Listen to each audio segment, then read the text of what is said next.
Good afternoon, good evening, my lovely patrons of the PBE, and welcome to another sim.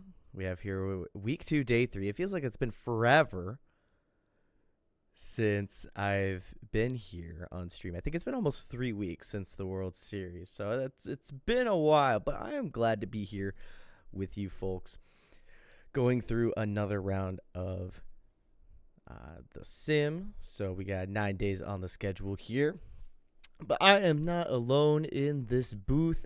I am joined, I believe this is the first time we've done this stream together. Somebody who is newer to the co-hosting scene, but very happy to have them in the booth with me. CH Hunter, how are we doing this evening?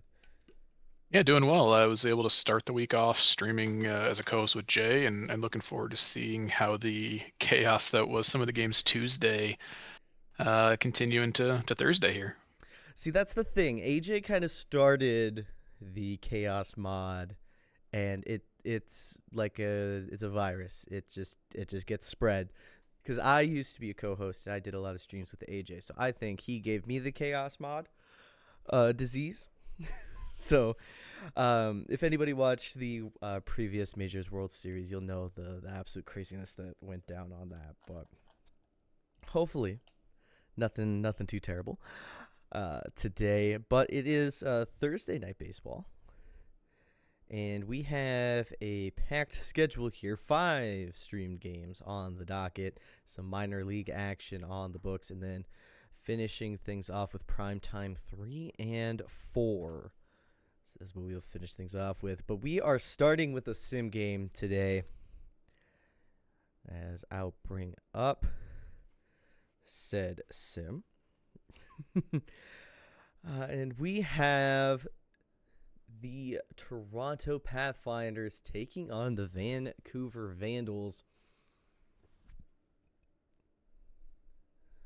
So I am part of this one, so that's always fun. But gotta make sure everything is set and good. BBN is on.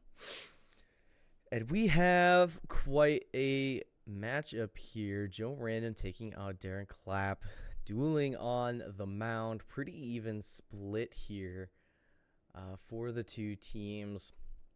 One of them trying to become a contender, the other one going through a little bit more of a rebuild. But this should be a good one to start things off. And as always, don't forget to predict with your channel points, folks. So first prediction put up there. I only see 500 points put up. So I mean, I know there's a lot of games that we're going through on stream, but don't be afraid to use your channel points. You can get those up and be able to turn them into PBE money. So that's always fun. But first team to score is the prediction for this first game. Thank you, Mod Team, as always. I love you. You do a fantastic job in this sim. With this first game, kind of sets the tone for everything else. CH, do you want to go first, or do you want to take the second half of the game? I'll let you lead it off. All right. Seems like you're on a good roll here. Yeah, and I get to wallow in absolute misery as you get to call the remainder of the game. So that's always fun. So we'll see. Now that we get a little bit more predictions coming in, that's good. I see. Yeah, so it's always terrifying seeing yourself on stream, I must admit. I was a pitcher with my first player. It was awful. But we're going to get rolling right into this. Toronto leading things off. Scott McNeely taking on Darren Clapp is the leadoff matchup. So let's get things rolling.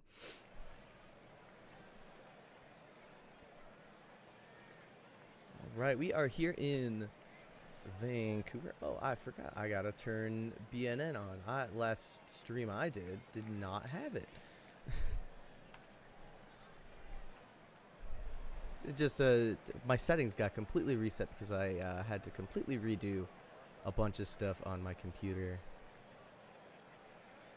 because things broke, which is always fun. So apologies, folks, while I try to clean this up. Why can't I move here?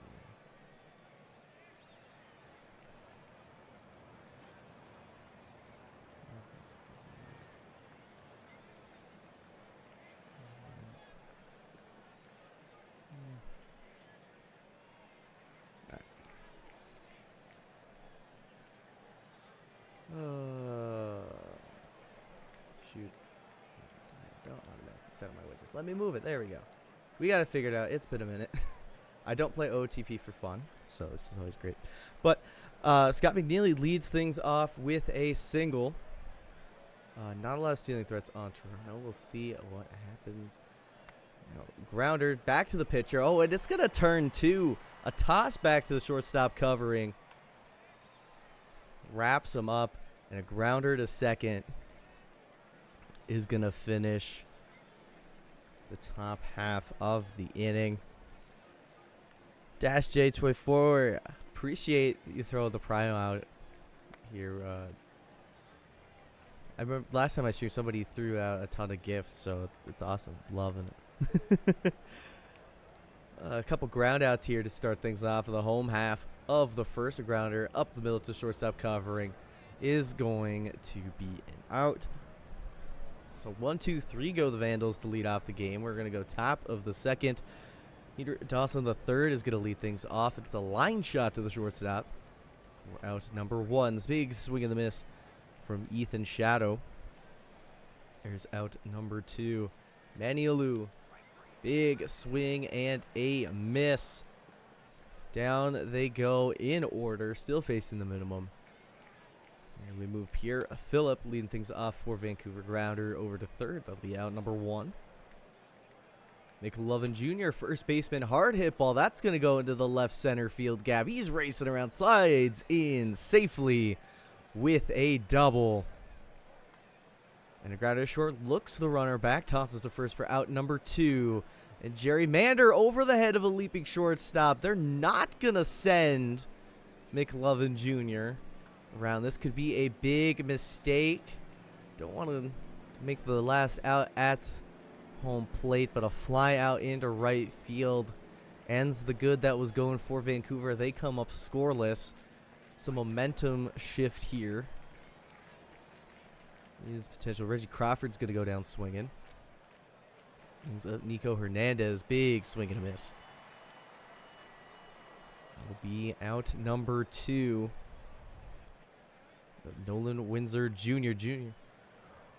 Over to third. Tosses across the diamond for out number 3. Bottom of the third. Couple cold hitters. Lineup will flip over after Ashton Lansell will take a walk.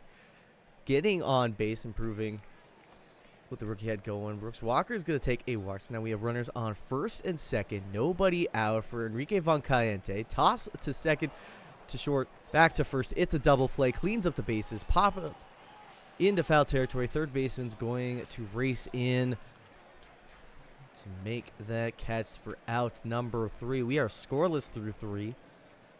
So we move to top 4. Kind of nubbed it inside the barrel there. Pulls it into left field for out number 1. Fly ball into right. Will be out number 2. Warren Ems is going to be issued a walk. So a runner on first. First base runner Pathfinders have had since the first batter of the game. But Peter Dawson III is going to go down, swing and clap, bouncing back here. His 5th strikeout of the day. Vandals looking to get on the board here. Had some base runners, just couldn't get anything going. As Pierre Phillip will ground out to the first baseman. Tosses to the pitcher covering. And that ball is dropped into left field. Just going to be a single for McLovin Jr. Hopefully this time they aren't afraid to send him on a hard hit ball. That one's into center. It's over the center fielder's head. Are they actually going to wave him around? They will. Checks off on the throw. And Steven Strange is in with an RBI double. Third base coach was not afraid to give him the windmill. And Strange advances on the throw. Gerrymander's going to cash in here for an RBI ground out.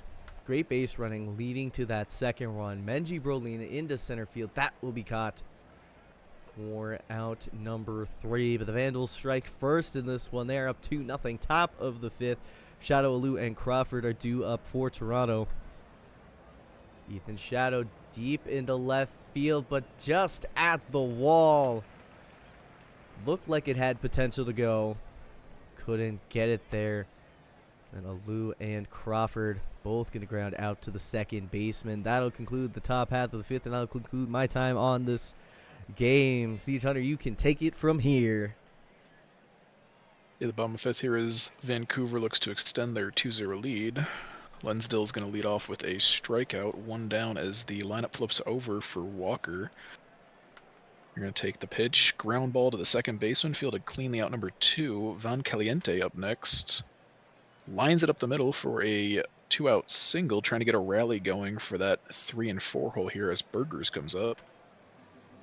And Burgers hits a hard line drive into the right center field gap. Runner going, see if they send him. They do send him, and they will get there without a throw. And in fact, the runner advances from second to third on what seemed like a slow time getting the ball into the second baseman. Runner on third, 2 out for Phillip, who's going to slice the ball past the first baseman for what's going to be the 4th run for Vancouver, as they do in fact get that 2-out rally going. Now McLovin comes to the plate looking to keep things going and hits a line drive into left center field for a double. Runners on second and third. They don't decide to send that runner, as Strange is going to strike out for out number 3, but not before Vancouver doubles their lead here in the bottom of the 5th. Toronto's going to come up in the 6th, looking to start chipping away at the deficit. They do only have 1 hit on the board, so quiet night for the bats so far as they flip a ball into right field, but it carries up in the air, and the second baseman just drifts under for the catch, out number 1. As Windsor Jr. then hits a high fly ball to left field for out number 2, and then McNeely in that leadoff slot hits a ground ball to the third baseman, almost beats it out, but a strong throw for out number 3. 1-2-3 goes Toronto in the top of the 6th. Vancouver comes up looking to complete a 3-inning streak of runs if they can put something together. Mander is going to ground out for out number 1. Berlina strikes out for out number 2. And now Linsdale, the number 9 hitter, is going to look to see if they can keep their streak alive of runs. Take a ball down and in for ball 4. That's going to be a 2-out walk as the lineup flips over for Walker, who is going to draw another walk. And all of a sudden, 2-out trouble for Van Caliente coming to the plate. Ground ball to third baseman. Feels it cleanly, flips it over a second for the force out number 3. As Vancouver does not score despite putting some pressure on. And now Toronto comes up in the top of the 7th, looking to answer back after a strong pitching performance from their team. Deathridge is going to ground out for out number 1 as Ems comes up and check swing strike number 3 for out number 2. Now the number 4 hitter Dawson the third comes up, struggling on the year but has shown some power and takes strike 3 looking. 1-2-3 goes Toronto. We have our 7th inning stretch as Vancouver will come to the plate with their number 3, 4, and 5 hitter looking to capitalize on that part of the lineup. Burgers will receive the pitch here. Hits a line drive into center field, hit hard but right at the center field for out number 1, as Phillip then flips a lazy line drive into center field for the 1-out single. Up comes McLovin now, and hits a hard line drive just past the shortstop. Runners on first and second now, only 1 away for Strange, the center fielder. A passed ball wild pitch is going to advance the runners second and third, only 1 away. Strange hits a high fly ball to right field. We'll see if it's deep enough to send the runner. They decide not to, as they trust Mander to get the job done, but check swing strike 3, and that will be out number 3. Good opportunity there for Vancouver, but they don't quite capitalize, and that might give Toronto here a little bit of the reprieve they need here to get something going. However, Shadow will ground out for out number 1, and now Alou will watch strike 3 on a close pitch for out number 2. Now Crawford looks to start a 2-out rally here as Toronto's opportunities are starting to dwindle. And that's a hard line drive carrying to left field, leaping attempt at the wall, I should say. And it is gone. Crawford with their 3rd home run of the year puts Toronto on the board. And let's see if that sparks some late game heroics here from Toronto, as the DH Hernandez will now step up to the plate with 2 away, looking to continue that 2-out rally. They watch a pitch, and it is on the corner, strike three. That will end the inning, but Toronto does chip away at that lead as we go to the bottom of the eighth.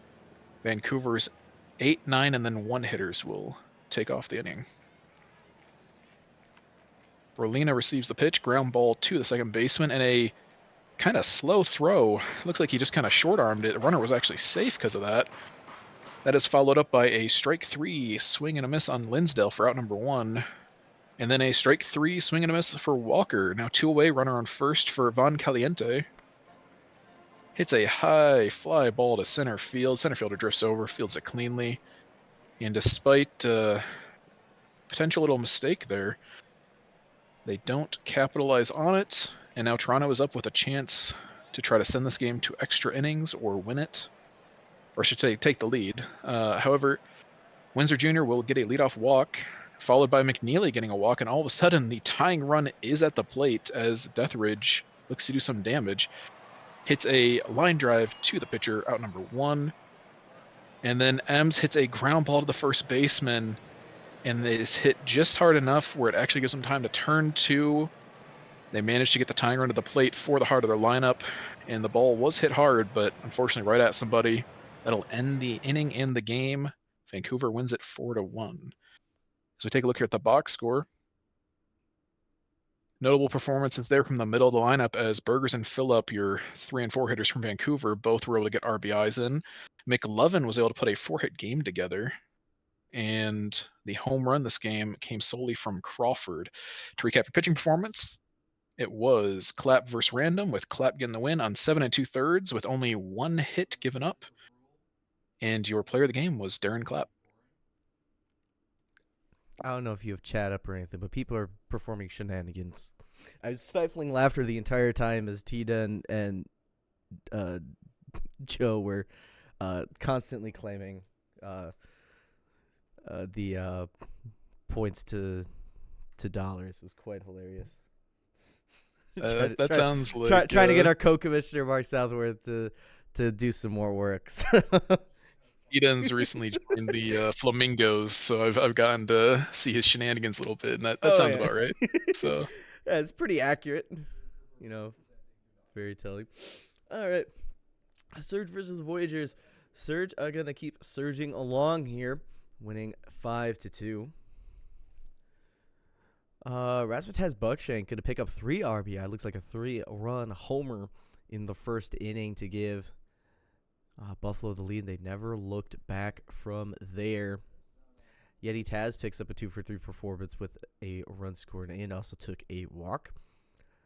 The pitching, Toltre with the win. Madsen, the whole Delling picking up the save. Cove will take the loss, and Ren Toltre will be your player of the game. The Providence Crabs took on the Outer Banks Aviators in a game where the Crabs won 9-3.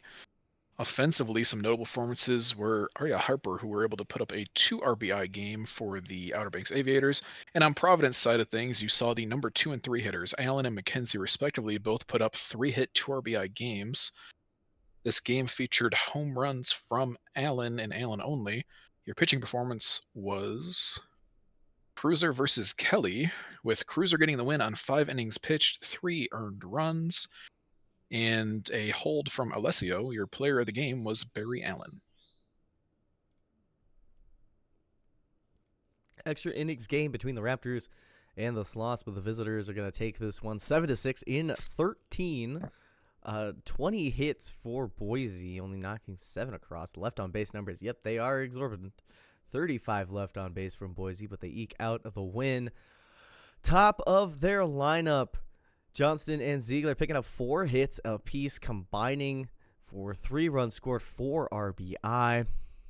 On the side of San Antonio, Shaw Dynasty doing everything they can. 3 for 5 day with a run scored, 2 RBI, and a walk. Just not enough to pull out the win.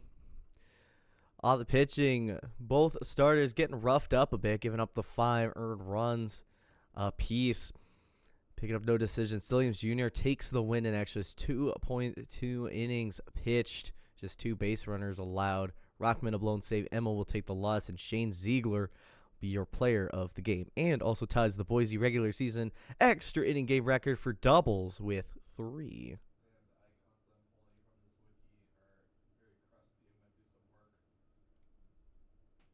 The lunar-based Space Rangers took the victory over the Detroit Demons 6-4.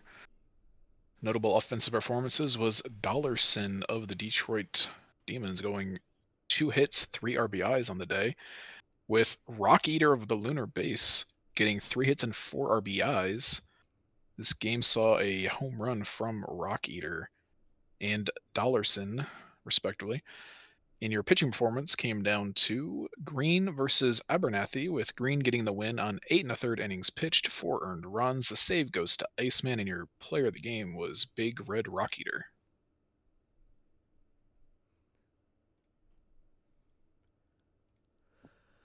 Scorpions and Serpents.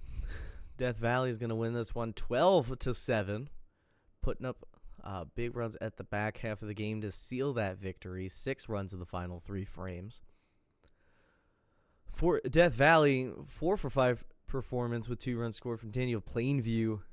And on the side of Seattle, we have a 2 for 4 day from Becker, with Slam Dolphin Arenado picking up 2 RBI. For the pitching, 43 will pick up the win, continuing their undefeated streak here, 6-0 now. Keith with the save. Stun Gun takes the loss, winless so far this season, and player of the game is going to be Smalls.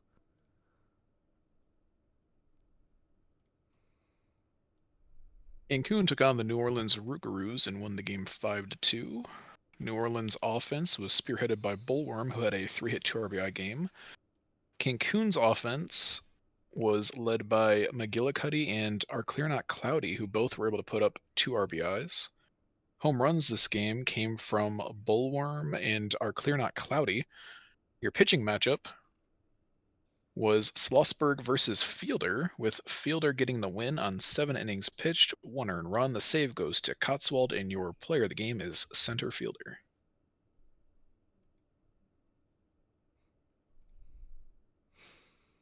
Stars and Apex. Apex are going to pull victory out here, 9-6. Nashville scoring 3 in the top of the 9th to make things interesting. Just a little too late for Nashville. Shuddy Cove is going to go 2 for 5. 2 runs scored, 5 RBI, and it took a walk. Looks like 2 home runs, a 2-runner and a 3-runner to pick up those 5 RBI. On the side of Indianapolis, we have a 2 for 3 day, 2 runs scored, 2 RBI, and 2 walks from D. Fernandez. Big day at the plate for them. On the pitching, Stoner going to take the loss, Ortiz the win, and Shawnee Cove is going to be your player of the game.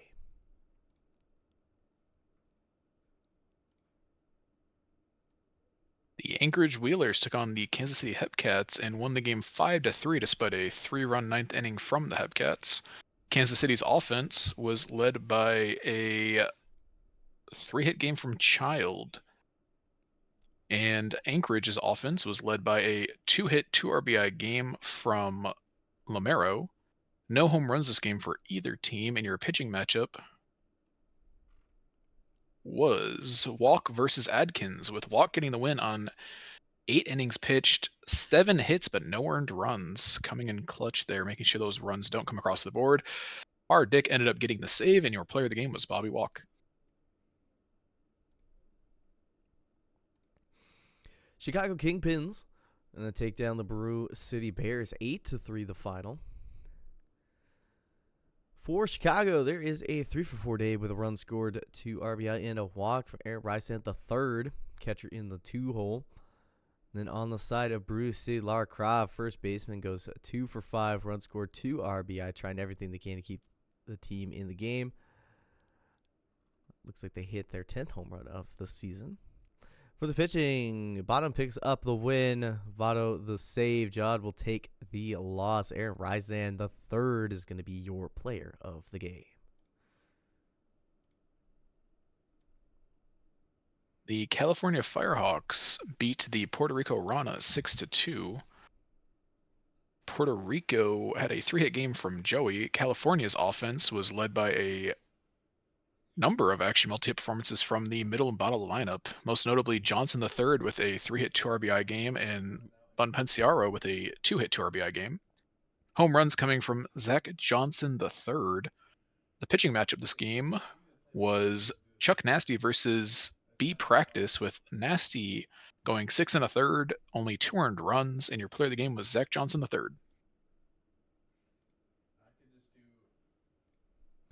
Armadillos in Swiss. These Armadillos are going to win this one 7-2. A huge second inning there, dropping a 4 spot. Well, thanks to von Christelhauser going 3 for 4, 2 runs scored, 4 RBI. Only one of those being a home run, just a 2-run homer. And for State College, Toga's going to go 3 for 4 with a run scored. For the pitching, Blue Sky will pick up the win. Thornberry the loss. Kreis von Christelhauser is going to be your player of the game. The Louisville Lemurs took on the Florida Flamingos and defeated them 7-2. Louisville's offense was led by their leadoff hitter Manny, who got a 2-hit 2 RBI performance, as well as Griffin, who got a 1-hit 3 RBI performance. On Florida's side of things, saw Jackson getting a 2-hit 1 RBI game. Home runs this game came from Griffin, HB, and Jackson. Pitching performance matchup in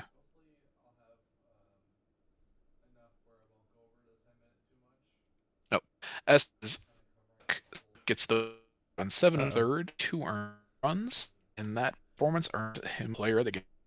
Your connection's a little weak. Just warn you, you kind of going a little robotic and breaking up on your end. So, just a forewarning. All right, let me check that real quick while you do this next recap. Yeah, well, that's gonna finish today. So nice and easy. Get things going on the next one while you go check on that connection. So that'll finish day number 1 of 9. We'll finish the day. Move on to the 13th, where we're gonna have some minor league action. It is the Louisville Lemurs versus the Florida Flamingos. So I got to watch myself on stream. My co-host gets to watch themselves. It's always fun. On that, let's see. All right, I should be back now.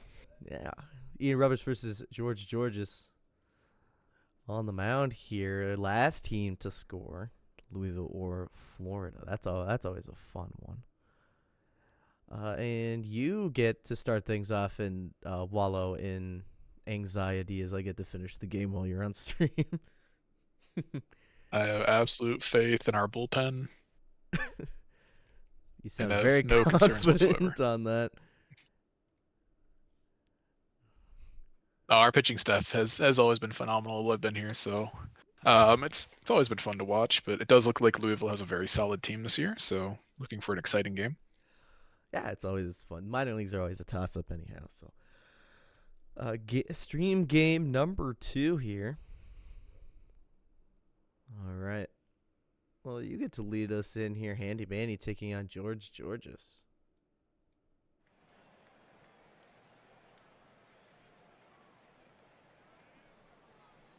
All right, we see here as Manny will be the leadoff hitter for the Louisville Lemurs, receiving the pitch from George Georges.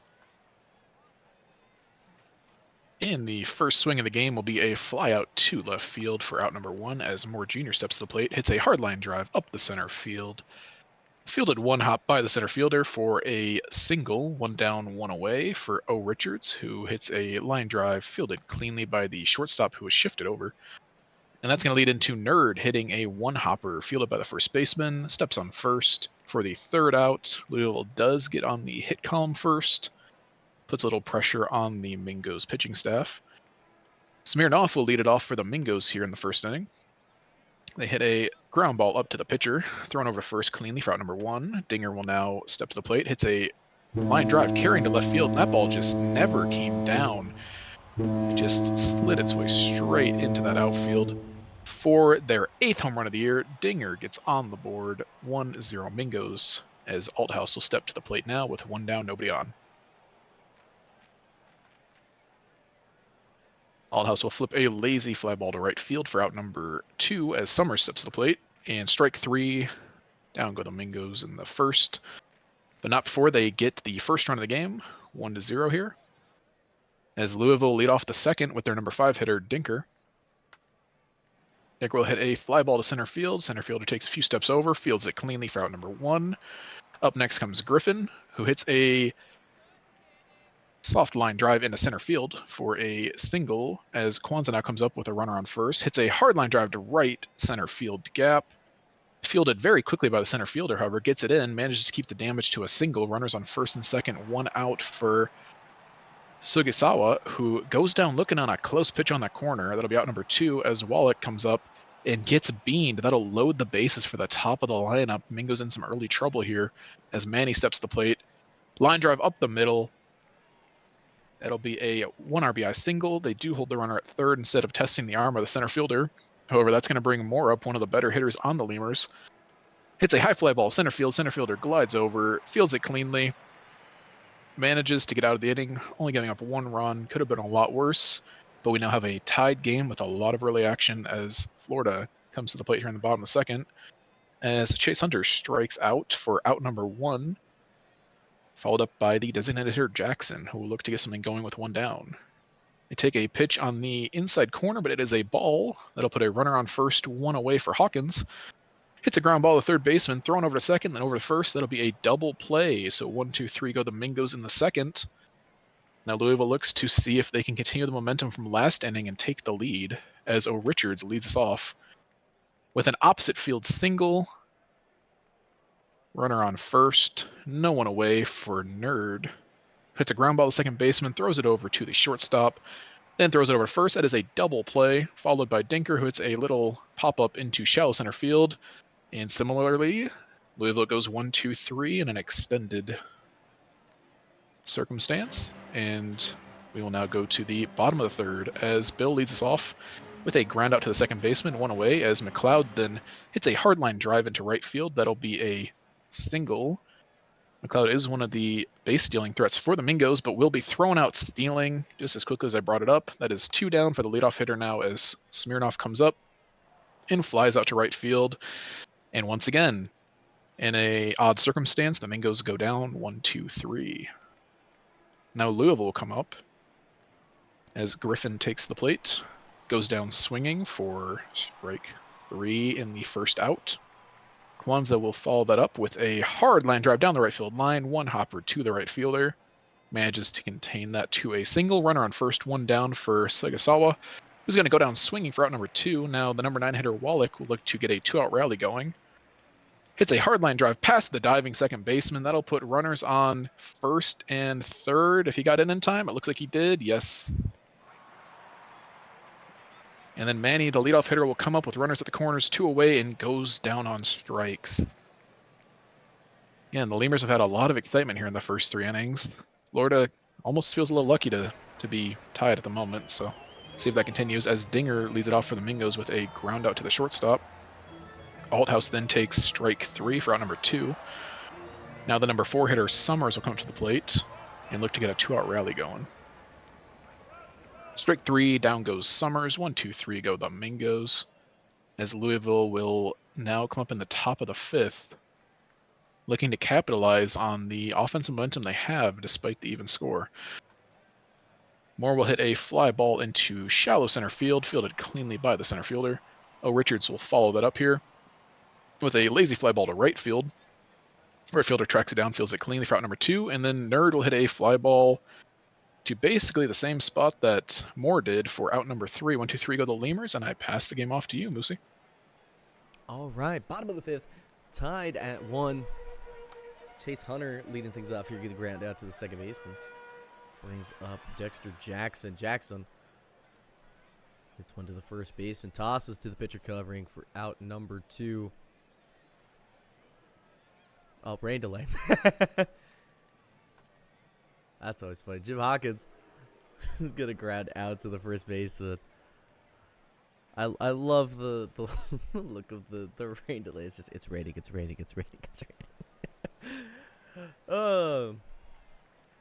Florida going to make a pitching change here. Long rain delay of over an hour. Matt Kwiatkowski going to come in. Dinker going to lead things off with a single. That ball deep into right field, and it's going to be gone. 2-run home run for Robert Griffin. 385 to right field. Breaks this tie up. 3-1 now. Nobody out. Brings up Jackenzie Kwanzaa. Going to grounder to the second baseman. There's out number 1. Sugisawa. A dive by the shortstop. Cannot make that play. It'll be a single into left field. Rodrigo Wallach into left. And that baby is gone. Way out of there. Beyond the scoreboard. 403. Another 2-run homer. Things are getting a little out of hand here. So much so that Florida has made a pitching change for that performance. Hopefully can produce a little bit better. My bestie Bauer on the mound. Handy Manny going to get themselves a single. Off to the races. Steals second base. A line drive hits up against the foul pole and the wall out in right. It'll be a double from Stephen Moore Jr. Plates Manny brings it to 5 runs this inning. A grounder up the middle. Are they going to send? They will. Around comes Moore Jr. He is in standing. RBI single from Satchel O. Richards. So runner first to second to short. Back to first. It's a double play to get them out of the inning and stop the bleeding. But a 6-run top of the 6th from the Lemurs takes the crowd out of this one. Florida finds themselves in a hole. Plenty of time left for it, though.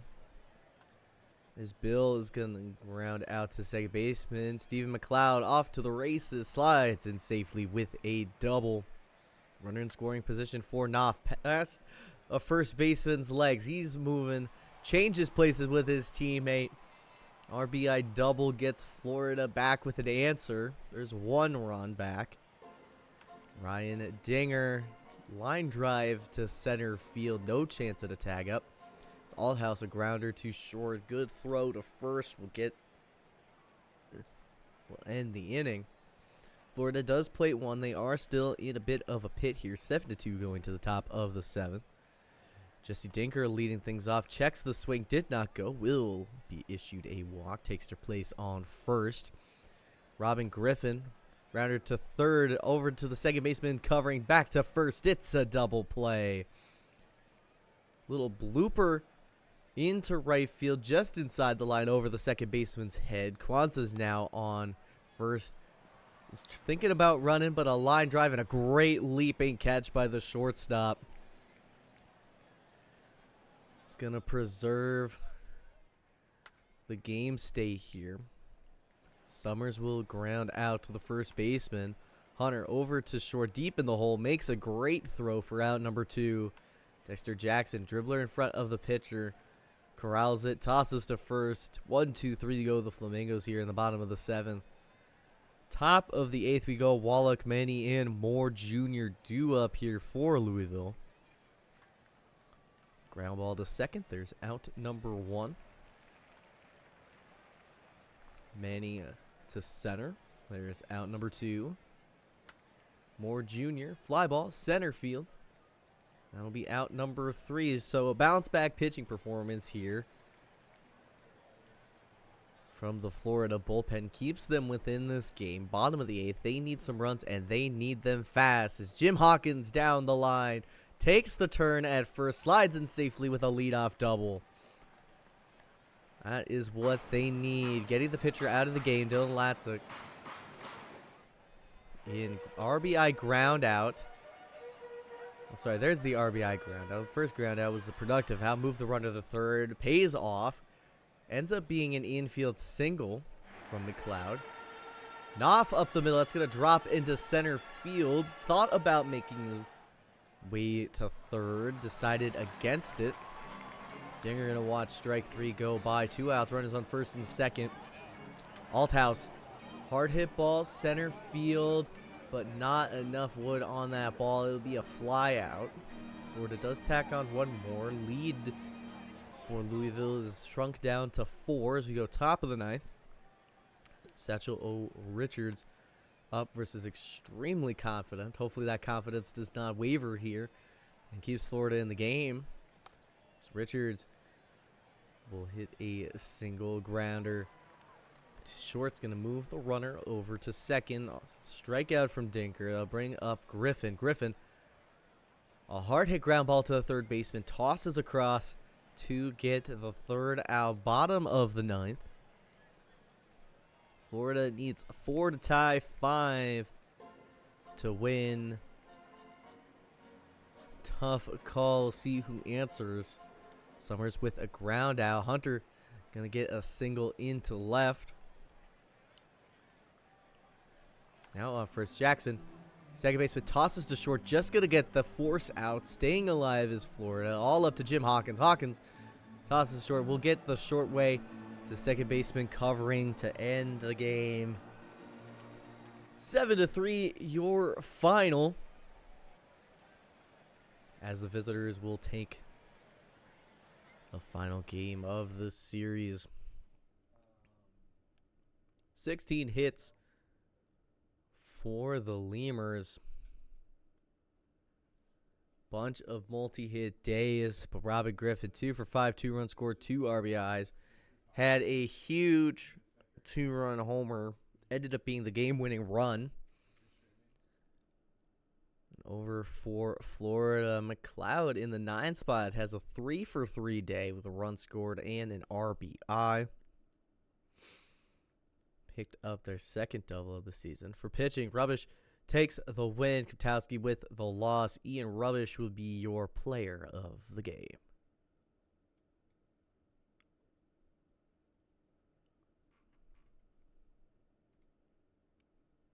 The New York Voyagers took on the Buffalo Surge and won the game 7-4. Buffalo's offense was led by multiple 2-hit games, but most notably, Bino, the DH, got a 2 RBI key hit this game. New York's offense was led by a 3-hit game from Taz, as well as a 1-hit 2 RBI performance from Otage. Home runs from Otage, Betty Jr., and Tomato the Third on New York's side of things, with your pitching performance this game being a matchup between Kaufman and Choi, neither getting the decision. The win ends up going to Art Jones, who pitched 2 innings, and the save goes to Agreement, their 3rd save of the year. Your player of the game is Crazy Tomato the Second.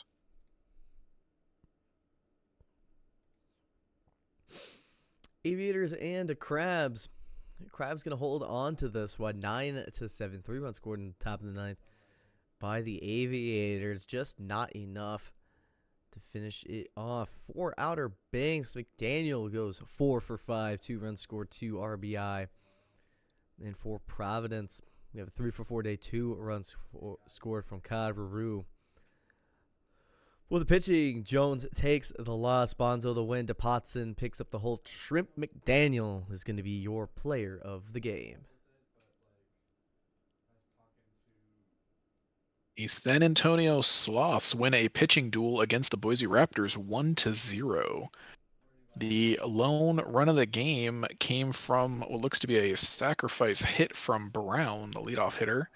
Multiple hit games from Dynasty and Wolfington Jr. Your pitching matchup was led by Joe versus Boss.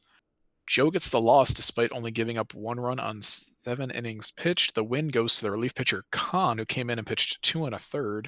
Your player of the game was Mike Boss III. Pathfinders and Vandals. Pathfinders, game was close, but they made it not so much here. Winning 11-3, scoring 6 in that top of the ninth. See how it happened. McNeely goes 4 for 4 with a run scored and a walk. Tyler D, the Rage, goes 2 for 5 runs scored and 4 RBI, hitting a big home run there in the ninth inning to kind of set things off. For Vancouver, Danny Burgers is going to go 2 for 4 with a run scored, 2 RBI.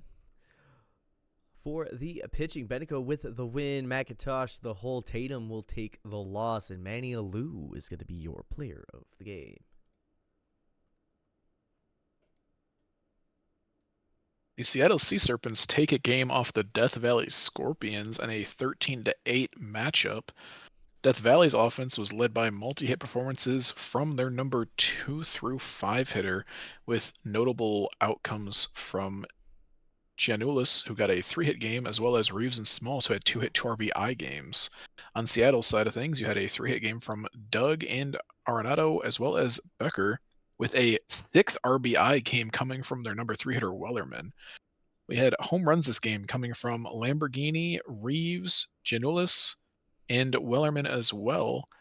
Your pitching performance was a matchup between Bummus and Telfair, with Bummus getting the loss on 1 inning pitch, 7 earned runs. The win goes to McQueen, and the save goes to Phil Topolody, with your player of the game being Bradley Wellerman.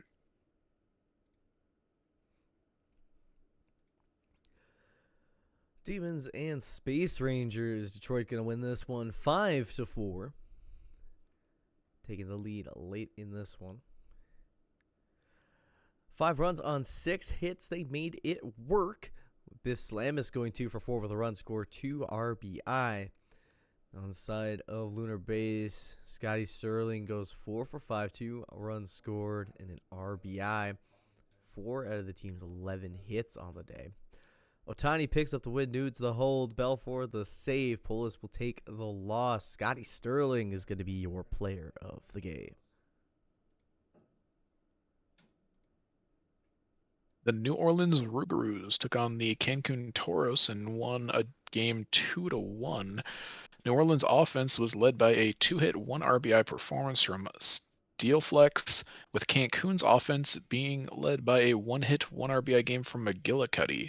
This game featured a home run from Steelflex. Your pitching matchup was Eshelman Jr. versus Pecora. Eshelman Jr. got the win on 6 innings pitched, only 1 earned run given up, with Jackson getting the save on a 3-inning save performance. Your player of the game was Brian Eshelman Jr.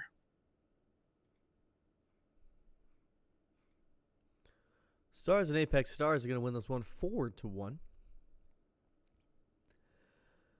Mo Love's going to go 3 for 4, 3 runs scored, and an RBI. Hit a home run, their 10th of the season in the 2nd inning. Then for Indy, a couple multi-hit days from Southwest catcher Scudder and Rosenthal, with catcher Scudder being the runner that scored on their only run of the game. For the pitching, Ziegler is going to go a complete game in this one. 1 earned run given up. Taking the win. Bubbles will pick up the loss. Toby Ziegler is going to be your player of the game.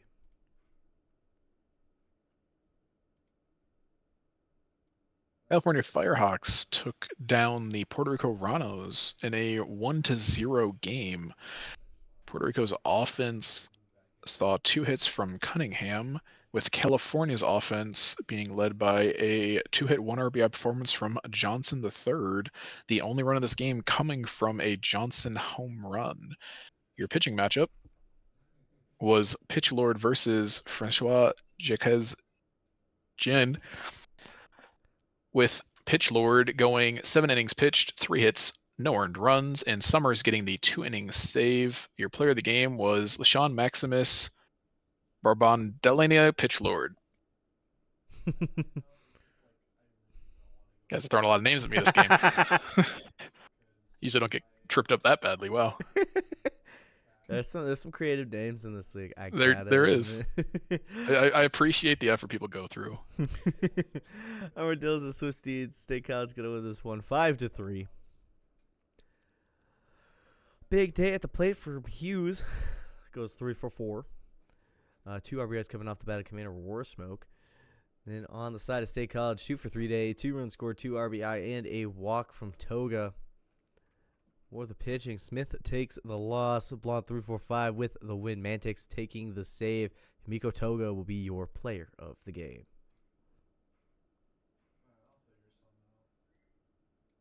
River City Bears took down the Chicago Kingpins 10-2.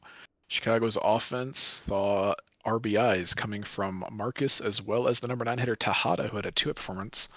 Bruce City's offense was led by RBIs coming from the middle of the lineup, with Busher, Croft, Plant, and Hancho all having 2 RBI games.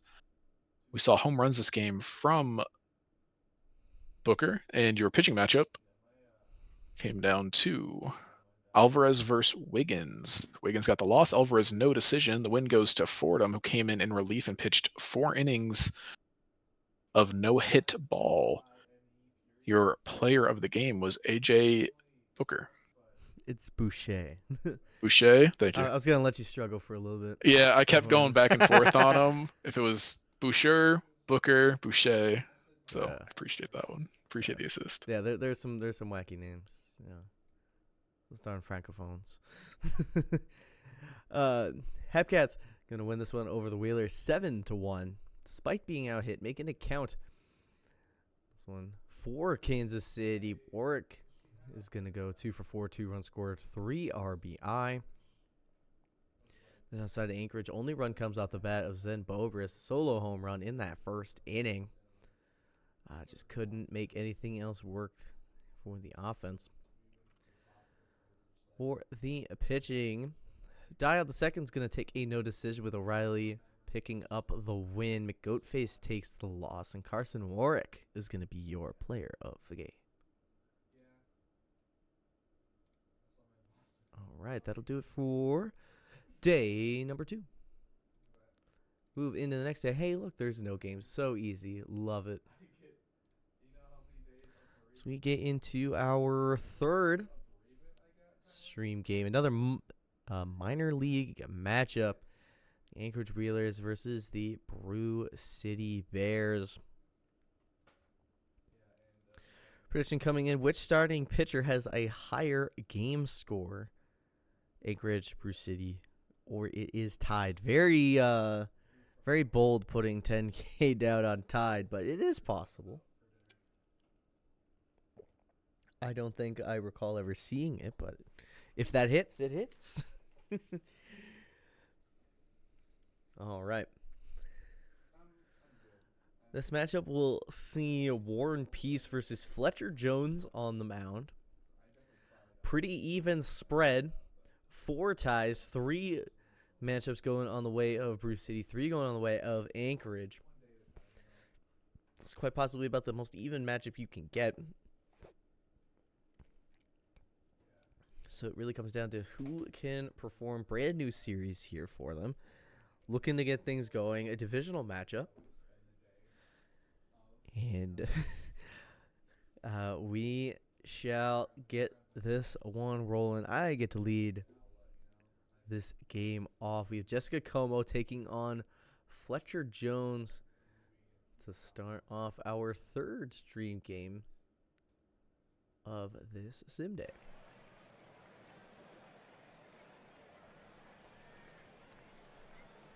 A lovely day in Brew City. Roof is open.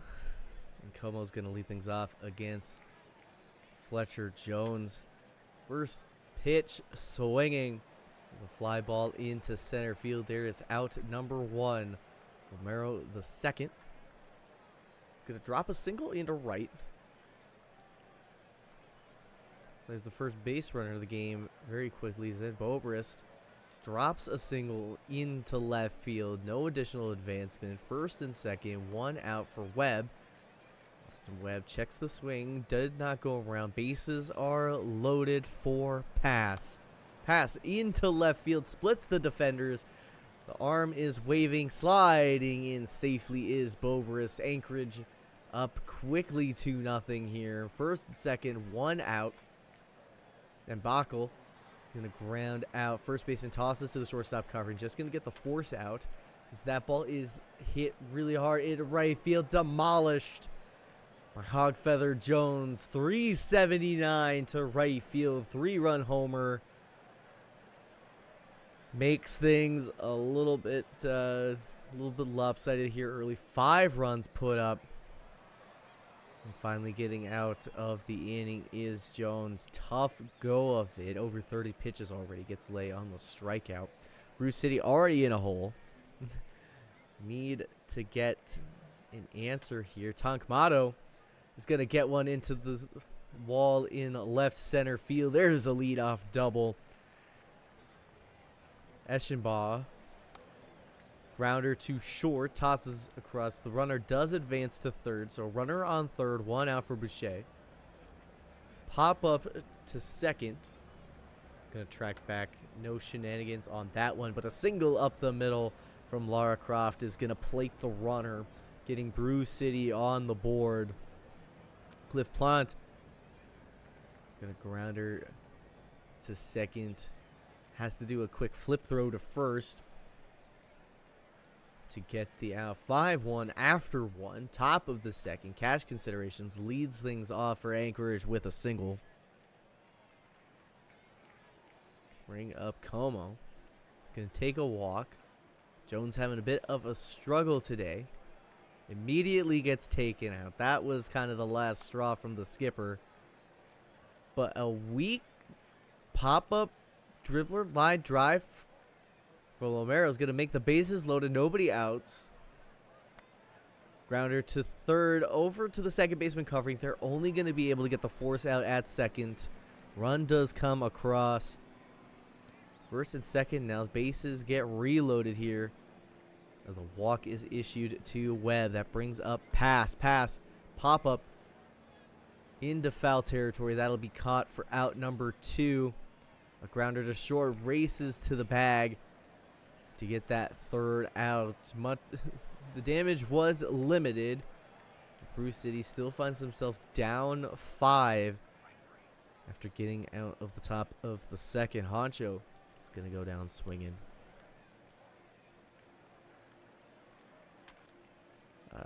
I can't even.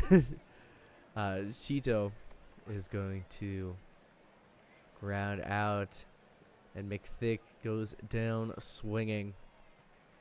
1, 2, 3, go Bruce City. Top of the third. Jones laying considerations due up for the Wheelers. Ground out to short starts off the inning. A little bit more promising here. There is a bloop single into left center field. Oh, but he tried to go for second. Thought about stretching it. Split the defenders, but is caught out on the base paths. Considerations doesn't want to make that mistake. Firmly stops at first. This ball is going to get away from the catcher. Not far enough to cause a runner to advance, but a hard hit ball into right center field. Got to get it in quickly. Racing around is considerations. Jessica Cobo with an RBI double. Tacks on another run. Ooh, a misplay by the third baseman. Gets by him. And a run will come in. Omero the second gets the RBI single. Advance to second on the throw. And it's a balk from Budweiser. Bobris grounder to short. For out number 3. Things are starting to get a little out of hand.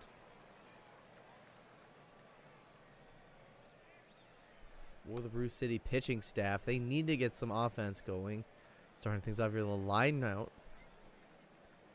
to third. Takmato is going to be issued a walk. Off and running. There's stolen base number 35. High fly ball from Eschenbaugh. Caught out there for out number 2. No tag up. And Boucher into right field. That will drop. Around comes Mato. He will score.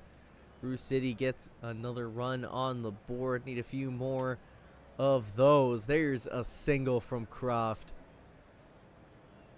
Into left field. Grounder to second. Tosses to first. For out number 3. Bruce City is not giving up without a fight. It's 8-2 now. Top of the 4th. That's going to do no good for them, as Austin Webb is going to hit a solo home run. 408 feet. No doubter. Left fielder just turned and watched that baby fly. 9-2 now for the Wheelers. Grounder to short. There is out number 1. Dan Bockel standing in at the dish. Will ground out to the first baseman unassisted. Hogfeather Jones is going to get a 2-out single into left. Hard hit ball into right center field, but the right fielder plays it well on the outfield shift. There is out number 3. Solo home run, gets that run back. Maintaining a 7-run lead here. Mike Honcho is going to ground out. Cheeto will fly out to right field. McThick into right field, drops in front of the fielder. There's a 2-out single. Livingston Tweedlecock will ground out to the first baseman. Steps on the bag themselves. We will move to the top of the 5th. 9-2 the score. Cassie's considerations go down swinging. Como steps up. Budweiser still working in this one in relief. Get a ground out for out number 2. And a strikeout for Lomero. Finishes things off here in the top of the 5th. We move back over to C.H. Hunter. Take us through the rest of this game. Top Bruce City's lineup will lead off here in the bottom of the 5th as Meadow grounds out to the second baseman, followed by Eschenbaugh, who's going to hit a hardline drive past the first baseman. As we see Bruce City try to get their bats here to wake up a little bit. Boucher is going to hit a fly ball into left field, caught by the shortstop for out number 2, followed by Croft drawing a walk. Runners now on first and second with Plante coming up with a chance to do some damage and hits a high fly ball carrying, but it looks like it's going to die. And it will be caught by the left fielder for out number 3. Good news for Bruce City is it does look like they are starting to make some solid contact, and there's still a lot of game left to play. Anchorage here in the top of the 6th will be led off by Bobrist. Will receive the pitch. Takes a ball down low for ball 4. That'll be a leadoff walk here for the heart of the lineup as Webb comes up, hits a hard line drive to center field. Fielded one hop by the center fielder, thrown over to third to try to get the runner. They dive in safely, though. Runners at the corners, no one down, as Pass does a swinging bunt. Pitcher fields the ball cleanly, throws it to second for out number 1. Baco's going to hit a high fly ball deep center field. We'll see if it's deep enough to send the runner. Runner does, in fact, go. And an absolute cannon almost got him, but he is safe. That'll be a run on the board for Anchorage. 2 away, runner on first, as Jones steps to the plate and draws a walk. Now Lee will come up and put a ball in play, ground ball to the shortstop, who takes it over. Probably didn't have time to throw to first, but is able to get the out at second for out number 3. That'll be the 3rd out of the inning, but not before Anchorage does put another one on the board. Bruce City now comes up with Honcho looking to get something started for them. Hits a line drive up the middle for a leadoff single, as Zetto comes up and is going to draw a walk. Runners on first and second now for McThick, who does have three home runs on the year, but they are going to ground out to the shortstop, who actually turns 2.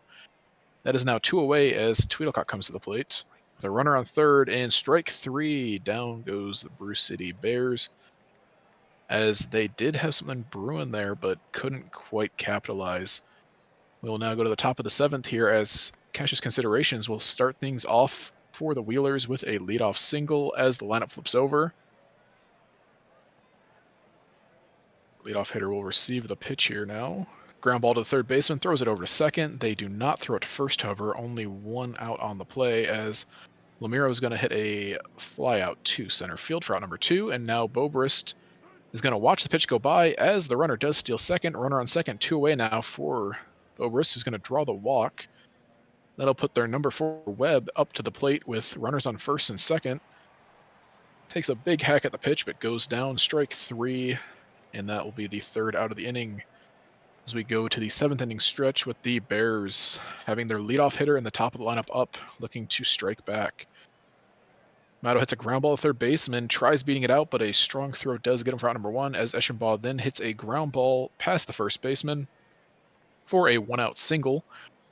Boucher is going to hit a line drive into center field. It drops in front of the center fielder for another single. Runners on first and second now for Croft. Croft hits a hard ground ball. Looks like the third baseman actually made a diving stop on it, then throws over to second, but throws it wild. Bases now loaded for Plante, who's going to strike out. That is 2 away, bases loaded, as Honcho comes to the plate, looking to get something going. High fly ball carrying to right field, over into the corner, but it is caught by the right fielder. And Bruce City is unable to capitalize on the bases loaded. Good news for them, though, is they keep getting runners on, and all it will take is one big inning here to get them back in it. As Pass is going to hit a high fly ball to the warning track, caught by the right fielder, out number one. Bacco's then hit a ground ball to second base. Jones will now come to the plate with two away. Strike three, 1-2-3 goes the Wheelers, as Bruce City's 7-8-9 hitters will now look to get something going here in the bottom of the eighth. Here comes the pitch. Puts the ball in play, up the middle. Second baseman fields over. Throws it over to first for the first out as McThick now comes up. Watches a pitch on the corner for strike three. Down goes McThick. Two down now as Tweedlecock steps to the plate. It's a line drive to the second baseman. 1-2-3 go the Bears here in the eighth inning as we head to the top of the ninth. Anchorage looking to add some insurance runs to the 8-point lead they have. They'll be led off by the number 8 hitter Lee. Will hit a towering fly ball to center field that's carrying to the warning track, but will just die at the wall for out number one. Considerations will hit a one hopper to the first baseman for out number two, and now Mel's going to hit a fly ball to left center field. That'll be out number three. And now the Bears come up down 8 in the bottom of the ninth. Good news for them, though, is it is the top of their lineup, and the top of their lineup have hit very well this year. They'll be led off by Motto. Hits a ground ball to the first baseman, waits for the pitcher to cover. Pitcher gets over in time, out number one as Eschenball steps up. Line drive to right center field, off the top of the wall. That'll be what looks to be a double, stretches it to a triple, and is going home, trying for the inside of the Parker, and gets in, diving headfirst inside the park home run from Eschenball for their third home run of the year. As Boucher now steps to the plate and hits a high fly ball carrying to center field. That'll be an out. Croft now steps up with two outs, looking to get something going here for the Bears. Hard line drive to left center field, but the center fielder does manage to get to it. Anchorage will win the game, but not for the Bears. Gave us a little bit of an excitement there with an inside the park home run. As we see the box score here, the top of the lineup for Anchorage, I mean, really the entire lineup did a lot of damage there in the early part of the game, with the first 7 hitters all recording an RBI, most notably Jones, the first baseman, with a 2-hit, 3 RBI game.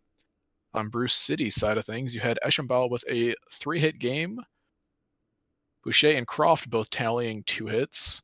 Home runs coming from Jones, Webb, and Eschenball. Your pitching matchup was Jones versus Peace, with Peace getting the win, Jones getting the loss. Peace's win came on 5 2/3, only giving up 2 runs. Your player of the game was Austin Webb. All right. Just wanted to make sure the prediction result came through on that. As we go around the league, Slots are going to win over the Crabs 10-2. For the Providence side of things, nobody had multi-hit days on here. Nobody actually had multi-on-base days, but combining the runs of Cool Crab, McKenzie, Ruru, and Alu, they managed to scrape together 2 runs in this contest. For San Antonio, we have a 2-for-3 day, 3 runs scored, 2 RBI, and a walk from Shaw Dynasty, hitting double and a home run for their 2 hits. For the pitching matchup, Dr. Jr. takes the loss. Considerations, the win, Rockman, the whole. Shaw Dynasty is going to be your player of the game. Boise Raptors beat the New York Voyagers 8-5 in a game that saw the New York batting led by Otage, Tej, and Angel, who all had multiple hits, with a 2 RBI game coming from Tej. Boise's offense was led by a 3-hit, 1 RBI game from Ziegler, as well as a 2 RBI game from Callahan. Home runs this game came from Betty Jr., as well as, actually, that was the only home run this game. Your pitching matchup was a duel between Woods and Phantom, with Phantom getting the win on 7 innings pitched, 3 earned runs. Bakugo got the save, and your player of the game was the Phantom.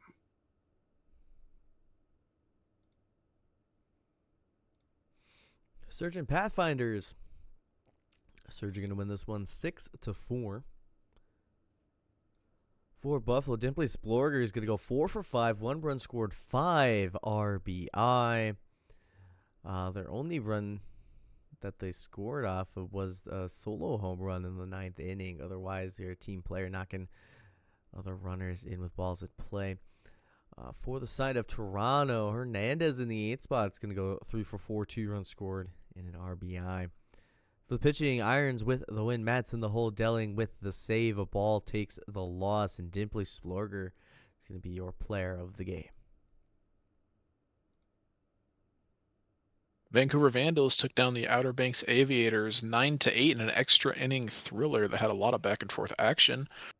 Outer Banks offense was led by 3-hit performances from Garbanzo and Khan, as well as Fakar, with multiple RBI games coming from Harper, Garbanzo, and Khan. Vancouver's offense was led by a 4-hit, 2 RBI performance from Van Caliente, as well as a 3-hit game, 2 RBI performance from Burgers. Home runs this game coming from Burgers and Walker, as well as Van Caliente. The pitching matchup was started off by Beans versus Ji Woo, who both got knocked out of the game fairly early, turned into a bullpen game as the win ended up going to Velo, who came in and pitched 1 inning of 1-hit ball. The player of the game was Danny Burgers.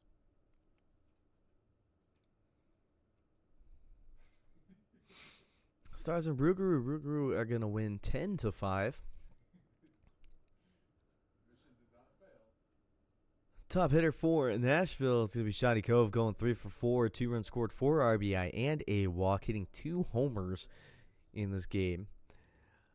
For New Orleans, everybody's picking up a hit. Ashley Joanna Williams is going to go 2 for 4, 2 runs scored, 2 RBI. Picked up a 2-run homer on the game. Krispy Kreme will take the loss. Lycan with the win. Shotty Cove is going to be your player of the game. The Cancun Toros took down the Detroit Demons 6-0 in a one-hitter performance. The one hit for Detroit came from their leadoff hitter Dogwood. Cancun's offense was led by a 3-hit, 1 RBI game from Ohikau, as well as a 2-hit, 2 RBI game from our Clear Not Cloudy. The pitching performance was a matchup between Montaigne as well as Strider, with Montaigne going 7 2/3 of 1-hit ball, with Cotswold coming in and pitching 1 1/3 of shutout, no hit, looks like perfect ball. Your player of the game was Nova Montaigne.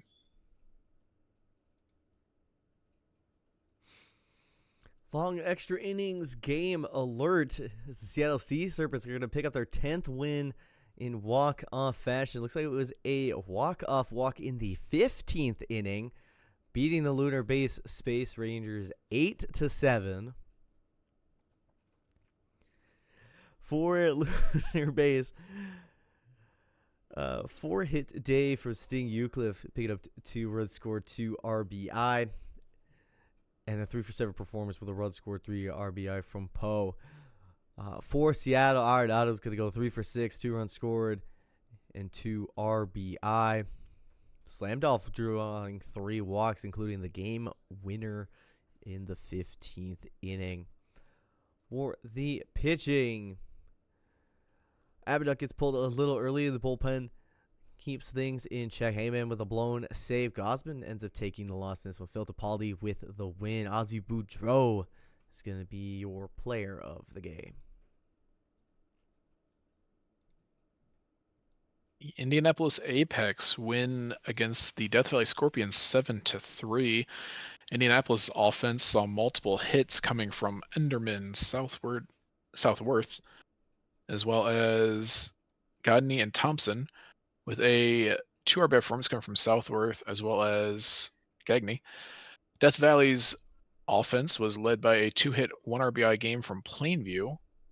Home runs this game coming from Gagney as well as Gnomes. Your pitching matchup, I should say, came down to Simicalis Jr. versus Cranepool, with Cranepool getting the win on 6 innings pitched, 2 earned runs, and your player of the game was Jazzy Thompson.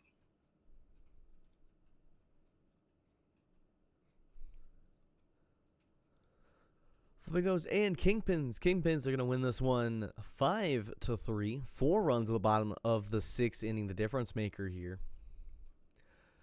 For Florida, multi-hit day from Ryan Dinger going 2 for 5. With Dexter Jackson hitting their 5th home run.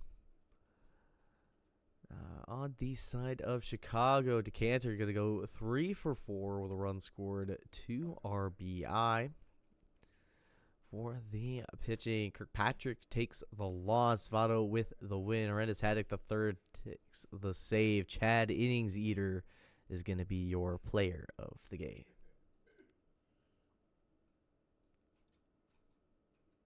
The Louisville Lemurs take down the California Firehawks in a 5-1 outing. California's offense saw their lone RBI come from Johnson III, with Louisville's offense being led by a 3-hit, 2 RBI game from Moore Jr., as well as a 2 RBI game from Nerd. Home runs coming from Johnson and Griffin this game, with your pitching matchup being a showcase between George Braxton and Lohr, with George Braxton getting the win on 8 1/3 innings pitched of 3-hit, 1-run baseball, with Cornelius George Braxton earning Player of the Game honors. Rana's going to pull out a victory here 7-2 over the Armadillos. For Amarillo, 3 for 5 day with a run scored from Payne. Additional multi games coming from Hughes and Shrew. For pitching quads, it takes the loss, bury the win, and bury the hold. Picasso, the legendary bot himself, is going to be your player of the game.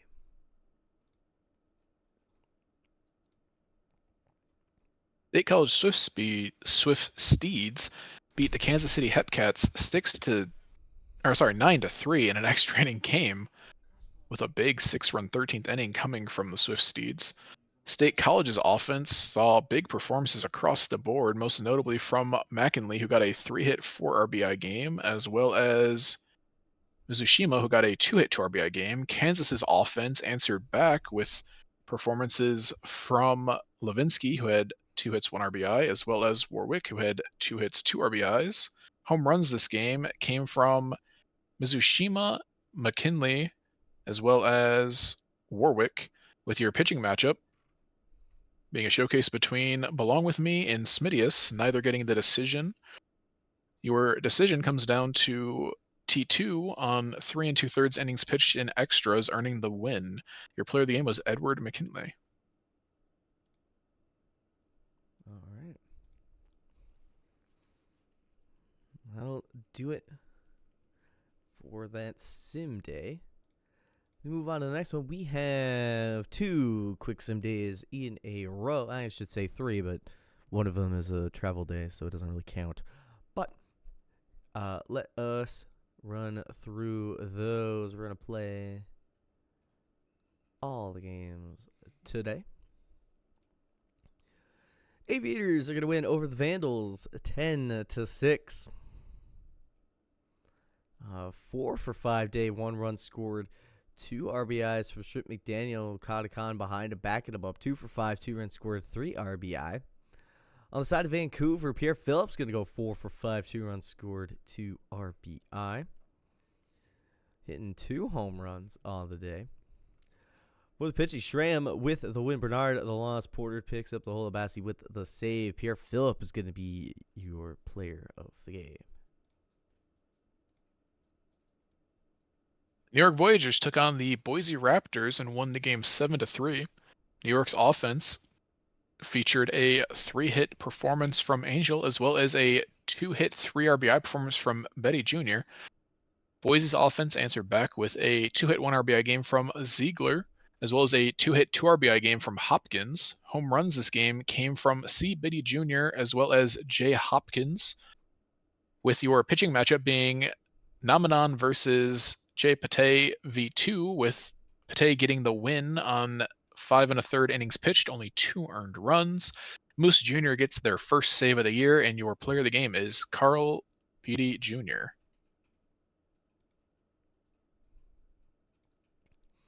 Surge and Pathfinders. Surge is going to keep on winning 4-1 here, the final score. For Buffalo, 3-for-4 day with a 2-run scored, 1 RBI, and a walk from Kerry Kelly.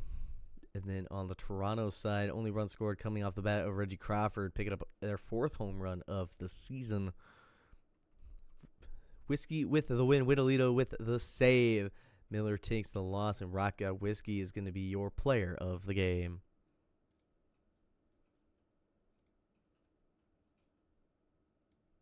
The Providence Crabs took on the San Antonio Sloths in a game where the Crabs walk away with a 4-1 victory.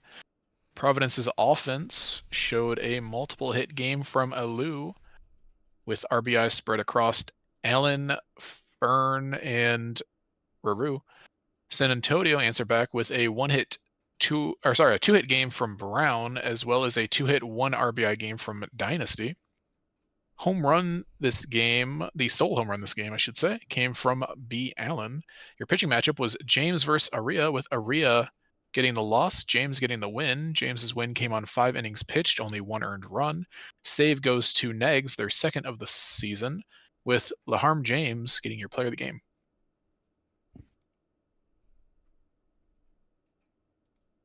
Apex and Scorpions. Scorpions are going to blank Indianapolis. 8-0 the final. 5 hits for Indy, none of them multi-hit days, but D. Fernandez does get on twice, goes 1 for 3, picks up a walk. For Death Valley, leadoff hitter Evan Essence goes 2 for 5, 2 runs scored, 3 RBIs, hits 2 home runs in this game, solo shot and a 2-runner. Farnsworth is going to take the loss.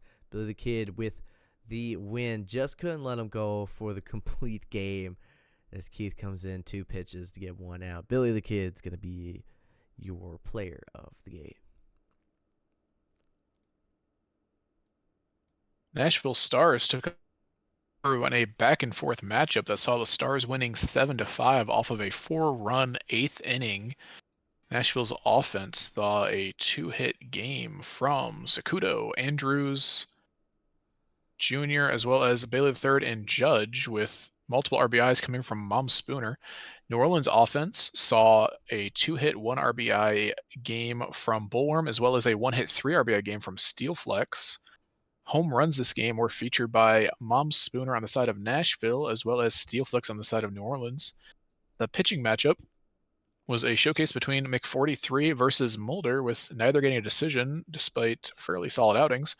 The win ends up going to Katarina on 3 innings pitched, and notably Mulder, as was just pointed out to me, had 6 innings pitched, 5 runs with no earned. That is a Sim special right there. This is all And your player. It is all your fault, Oh, ABH. yeah, I know it's you. and your player of the game ends up being Cameron Bailey III. Oh, That's a tough Hey. scoreline as a pitcher, but it doesn't Yeah. affect your ERA, so you kind Nope. of take it. You take those sometimes. At least it didn't end up in a loss. Demons and Toros. Toros are going to walk things off. Xander Azza, 3-run homer in the bottom of the 13th, winning this game 6-3. For Detroit, multi-hit days coming from Slamus, Jab Sean, and Donuts. And then for Cancun, Oikau goes 3 for 6, 2 runs scored, 1 RBI. But Azza with the game-winning 3-run homer is the big hit of the day. For the pitching, both starters go 6 innings, 2 earned runs.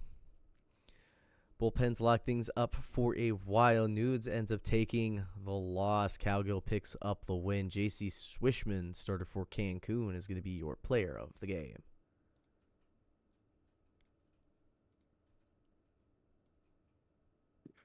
The Lunar Base Space Rangers take on the Seattle Sea Serpents in a game that saw 20 total runs, with the Lunar Base Space Rangers winning 14-6. Lunar Base's offense was led by a huge 4-hit 4 RBI game from their leadoff hitter Sterling, as well as a 3-hit 3 RBI game from Texas Ranger, not to mention a 3-hit 2 RBI game from Shu. Seattle's offense saw a 2-hit 4 RBI game from Wellerman, who's had some great games this sim. Home runs on the Lunar Base side came from Shu as well as Eucliffe and Sterling, with a home run from Wellerman being the answer from Seattle. Your starting pitchers for the game were Ford versus DeVries, with Ford getting the win on 8 2/3 innings pitched, 6 earned runs. Your player of the game is Scotty Sterling.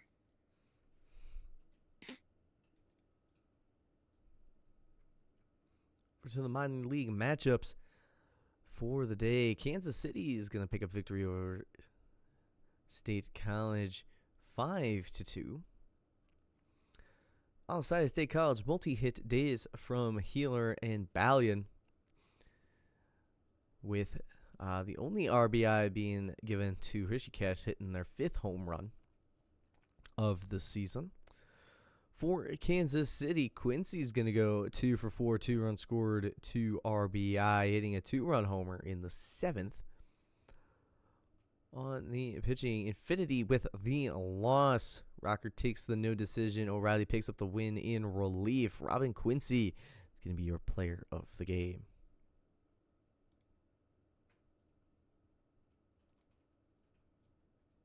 The Amarillo Armadillos took on the Puerto Rico Ranas in a game that saw the Armadillos winning 7-2.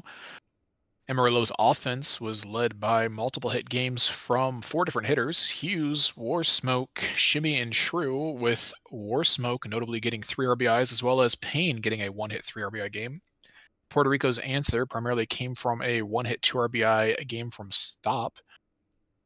Amarillo's home runs this game came from Warsmoke and Payne, with Stop being the lone home run for Puerto Rico.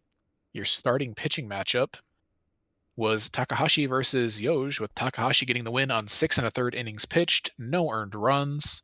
And your player of the game was Commander Warsmoke.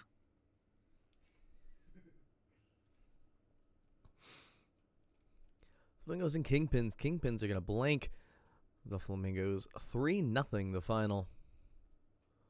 On the side of Florida, 7 hits, all by a variety of hitters, with the only one able to get on twice being McLeod, picking up a hit and a walk. Looks like there was a pinch hit situation going on for Florida late in this game. Hopefully, it's just a pinch hit. I was like, hopefully not an ejection for the newbie in their first sim. Rising the third on the side of Chicago is going to go 2 for 3 with a run scored, 2 RBIs, all they needed to get things done. A solo home run in the first. Balls will take the loss. Huizenga with the win. Twos with the save. Nicholas Huizenga is going to be your player of the game. California Firehawks took on the Louisville Lemurs in a game that saw the Firehawks win commandingly 8-1. California's offense featured a 2-hit 3 RBI game from Ardema, as well as Mihair going 3 hits 2 RBIs, and Beavers going 2-hit 2 RBI. Louisville's offense was led by the sole run coming from Moore Jr., who had 1 hit on the day with that 1 RBI. Home runs on the California side coming from Beavers, with Louisville's answer being from Moore Jr. on that lone run of the game. Your starting pitching matchup was a game between Valek IV versus Pink, with Valek getting the win on 8 1/3 innings pitched, 1 earned run, with Valek earning player of the game honors for their pitching performance. And our last game of the day sees the Anchorage Wheelers winning over the Bruce City Bears 8-5, 20 hits for that potent Anchorage offense. My lord. Well, I guess 4 for 6 day from Bopris. Never came around to score, but knocked in 3. And exactly in the 9 spot, it's going to go 4 for 5, 2 runs scored, 1 RBI. Then on Bruce City, 3 for 4 day, 3 RBIs, 3 runs, and an RBI from Lara Croft. For the pitching, Yatef is going to pick up the win. McDougal, the hole. Rothschild, the save. Wheeler with the loss and a blown save. And Zach Lee's going to be your player of the game.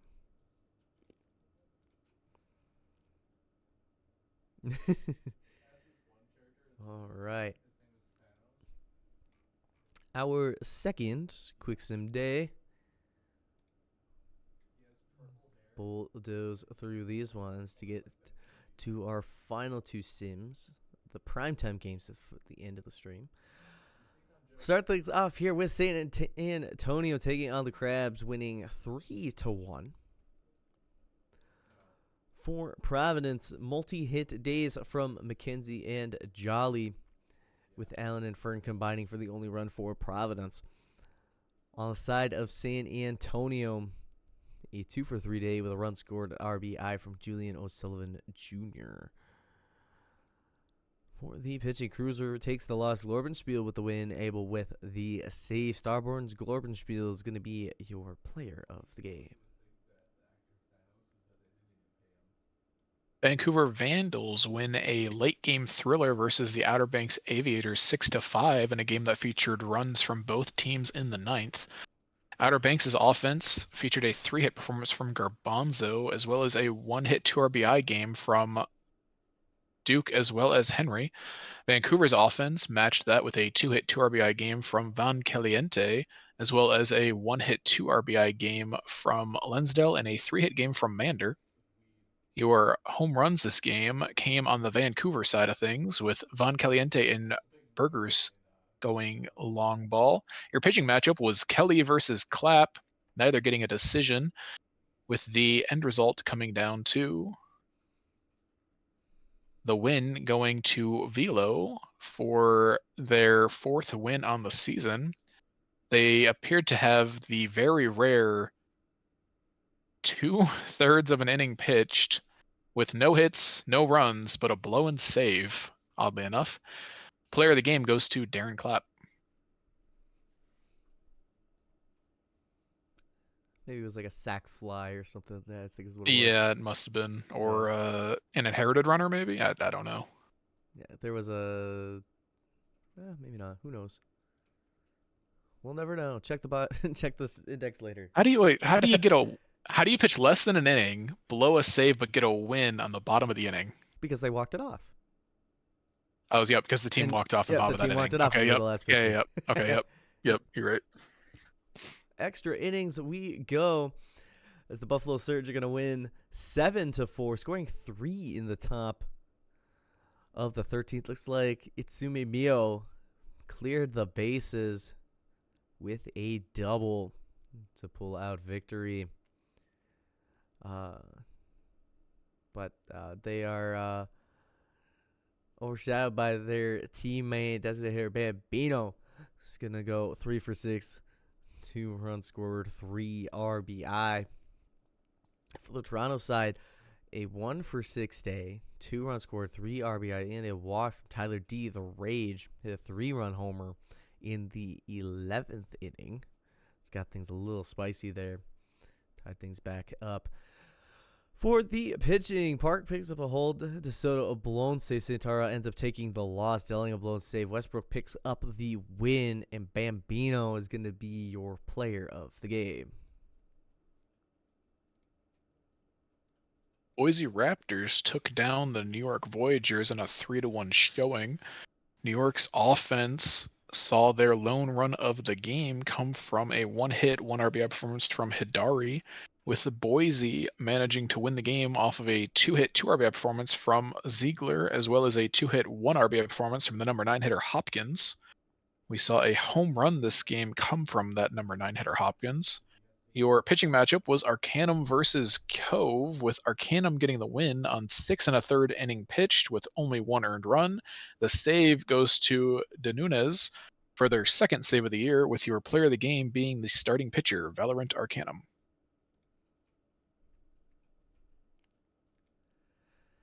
Apex and Scorpions. Scorpions are going to win 6-4, walking things off. Ingram 3-run homer. Send the fans home happy. For Indianapolis, only multi-hit day comes off the bat of Gagne. 2 for 4 day, 1 run scored, 1 RBI. And for Death Valley, literal Flamingo goes 3 for 3 with a run scored. Also took a walk. For the pitching, both starters taking no decisions. Calvin Ball takes the loss in a blown save. Xavier with the win. Chauncey Ingram is going to be your player of the game.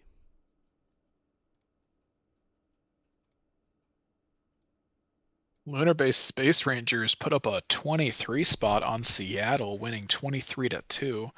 Lunar Base's offense featured runs, hits, and RBIs from every single member of the team, most notably a 3-hit 4 RBI performance from Poe, as well as a 3-hit 5 RBI performance from Rock Eater. The only answer on the day came from a 1-hit 2 RBI performance from Slandolf on Seattle's side of things. Lunar Base had home runs from Texas Ranger, Rock Eater, and Poe, which is a surprisingly low number of home runs for a 23-run game, actually, but nonetheless, a very impressive offensive outing. Looks like a lot of doubles mixed in there, as well as a triple. The pitching matchup today was a game that saw Green get the start for Lunar Base and go 6 1/3, only give up 2 runs. Stun Gun went 4 innings pitched and gave up 8 earned runs on the side of Seattle. Your player of the game was Sir Poe. Typical was a stun gun performance. Hey, he's That's having a why it rough was so season. bad. The poor corpse of stun gun. All right. Demons and Toros. Toros are going to win 6-4. Detroit fighting back, tying the game in the top of the seventh, but Cancun takes the lead in the bottom half of that inning. For Detroit, 3 RBIs coming off a bat of Maple Dogwood, hitting a 3-run homer in that 7th inning to make things interesting. Outside of Cancun, McGillicuddy goes 2 for 4 with a run scored, 3 RBIs, hitting a home run in the 5th. For the pitching, Abernathy Jr. takes the loss. Fielder with the performance going to pick up a no decision with Calgo taking the win, and Chadwick McGillicuddy is going to be your player of the game.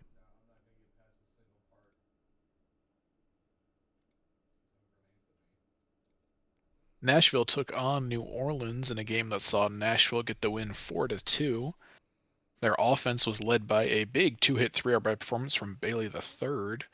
New Orleans answered back with a 1-hit 1 RBI game from Guile. Home runs this game on Nashville's side of things were led by Bailey III, with Guile in New Orleans getting one back. The pitching matchup featured Nashville's starting pitcher of Stoner getting the win on 7 innings pitched, 1 earned run, actually 1 unearned run. The matchup was against Slothsburg, who pitched 7 innings and 4 earned runs. The save goes to Katarina, and your player of the game is Dizzy Stoner.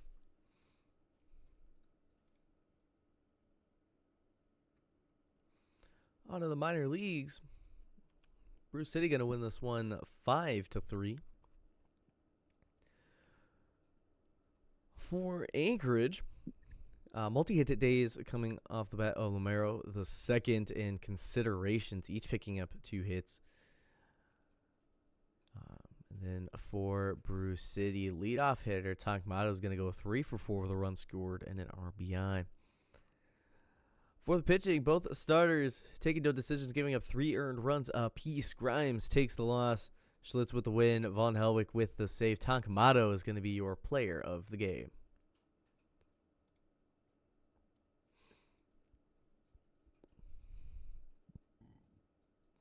The State College Swifties took on the Kansas City Hepcats, with the Hepcats winning 6-2 in an extra inning game that saw 4 runs in the bottom of the 10th. State College's offense was led by a 1-hit 1 RBI performance from McKinley, as well as a 3-hit performance from Hrishikesh and a 1-hit 1 RBI performance from Crawford.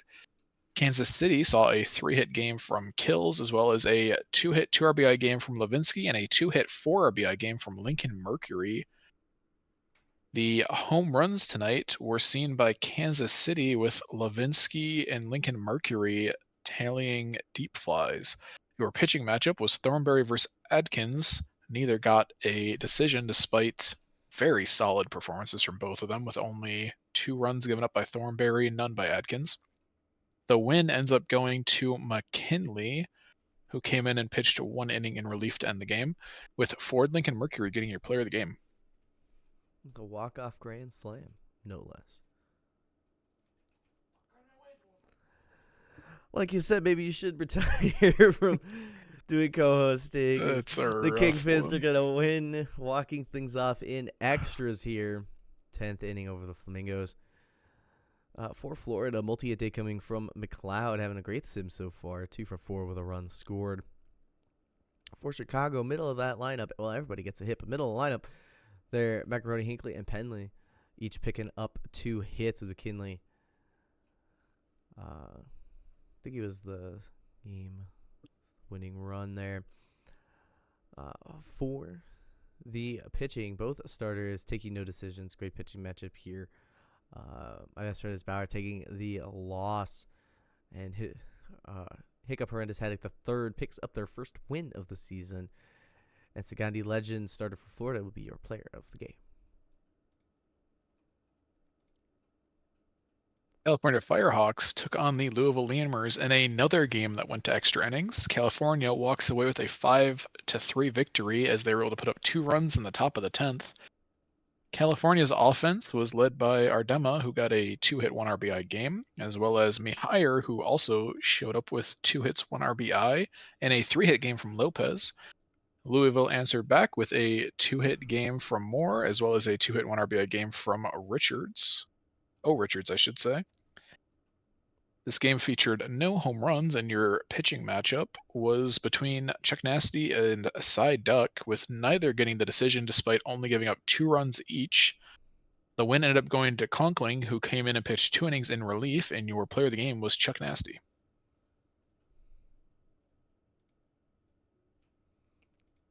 Lots of extra innings today, it seems, as the Everett Armadillos could win over the Ranas 7-6 in extras. With a I actually doesn't say. Who knows what happened in the top of the 13th, but they scored a run. They got there. For the Dillos, 3 for 5 day with a run scored, 1 RBI from Von Kreistelhauser, with other multi-hits coming from Hughes and Warsmoke.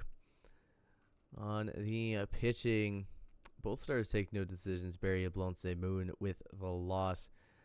Man, the blown save.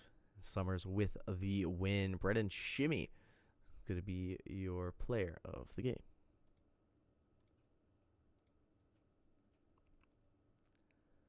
All right, and that'll do it for this sim day. As we move on to the next one. Hey, look, no games. Excellent. We'll move into the penultimate game of the sim. We will see a prime time matchup, if you really want to call it that, between the Seattle Sea Serpents and the Cancun Toros. Primetime number 3. Coming in hot.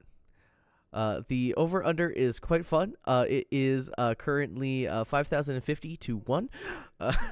So that one person who's predicting under 12.5 total runs, I wish you the best.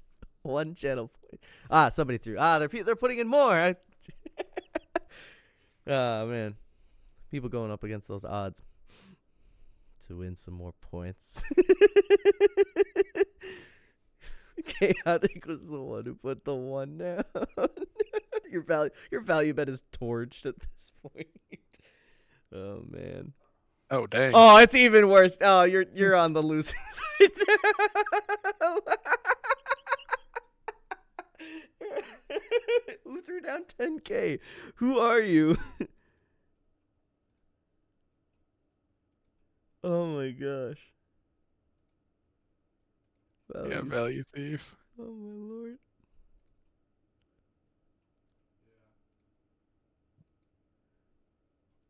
Who threw down 10K? I need to know.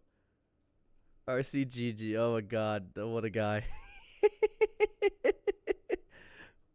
Oh man. It's up to 15 now. Oh my Man, that 5K bet's starting to look better and better. Yeah, the over's starting to look really good. Oh man. It started off so lopsided that just got out of hand. All right. Second to last game of the day. See the prime pitching matchup. of Chris Cash versus USADA Pecora. Then I guess since you get to lead us off here, David Doug All right, sounds facing good. Pecora. So, all right, let's get things rolling before anybody else has a chance to put in their prediction bets. Doug will lead things off here for Seattle. Receiving the first pitch from USADA Pecora, who's having a pretty solid year for themselves overall. First pitch of the game will be a moonshot into the outfield dugout for Seattle. And our bullpen, I should say, for Seattle. And just like that, Seattle is up 1-0 on just the third pitch of the game. A promising start for the overbet, as Arenado will receive the pitch as the second batter will go down swinging. As up comes Wellerman, who's having a great year with 11 home runs. He's going to hit a hard ground ball to third baseman, but a good throw over will be out number 2 as the DH Becker steps to the plate with 2 down, no one on. Ground ball to third baseman, strong throw over. And just like that, Seattle goes down, but not before a very nice leadoff home run. Puts some pressure on Cancun to answer back. Cancun's leadoff hitter will be McGillicuddy as they step to the plate. Hit a hard ground ball up the middle past the diving shortstop for a leadoff single. Their at bat will be followed up by Murphy, who's going to go down swinging. And now Hoey Cow will come to the plate, batting .350 on the year, but strike 3 on the swing. 2 down, runner on first for our clear not Cloudy, who's going to watch a ball get past. The runner advances to second, and will take a ball below the knees for a walk. Runners on first and second as Sneck steps to the plate. A balk will move those runners to second and third, and now a single has a good chance of scoring 2. Hits a high fly ball carrying to right field, back to the wall, leaping try by the right fielder, and that ball is gone. A big 2-out hit from Sneck for their 7th home run of the year.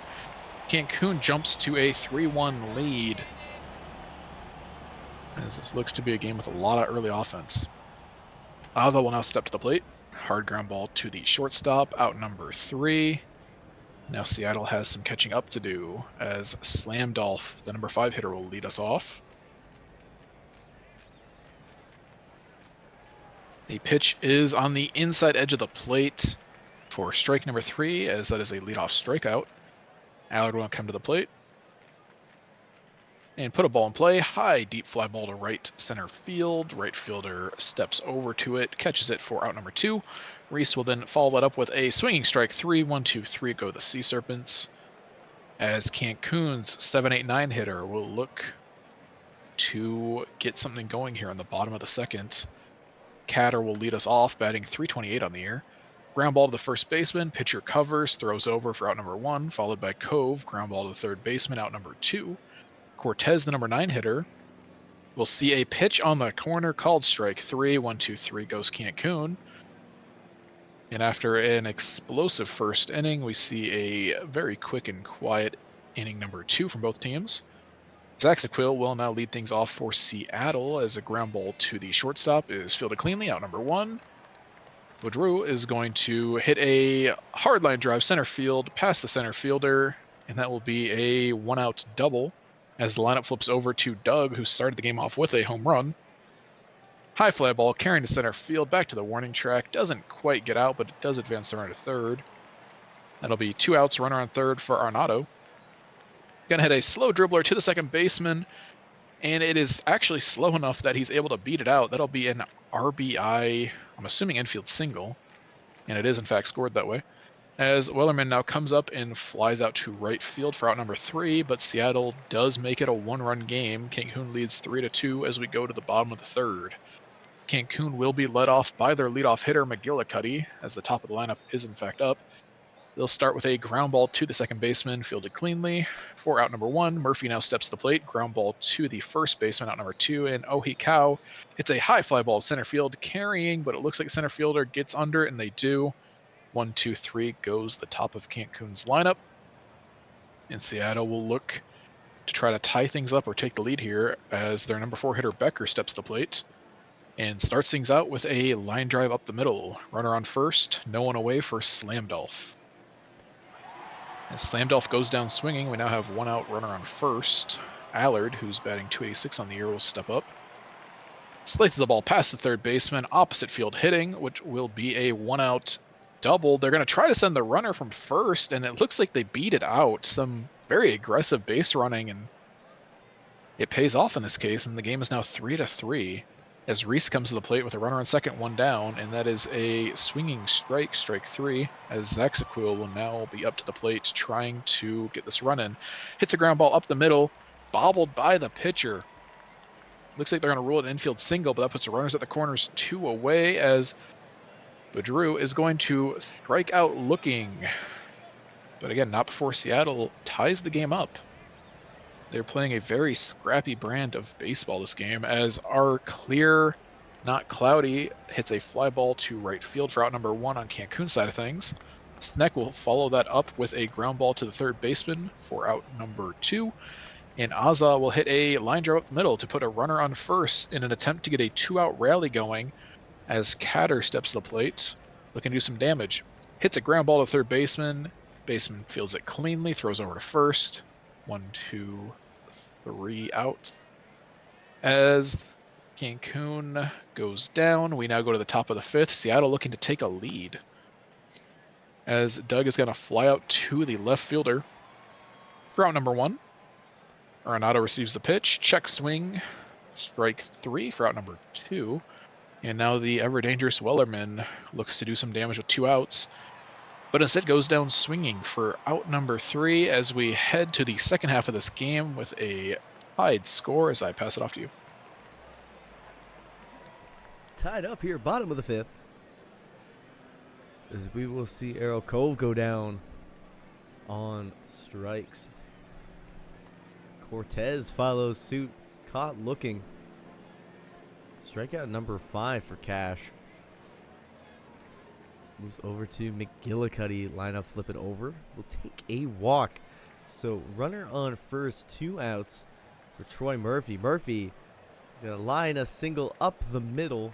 McGillicuddy does take the turn and go to third. So on the corners, runners will stand. A fly ball into left field, hugs the line, but that will be out number 3. 6th inning we go. Becker, Slamdolf, and Allard do up for Seattle. Becker, hard hit ball, center field, basically right at the fielder, barely has to move. There's out number 1. Slamdolf, big swing and a miss. 9th strikeout of the day for Pecora.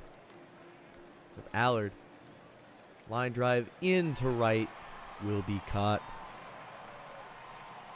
For out number 3.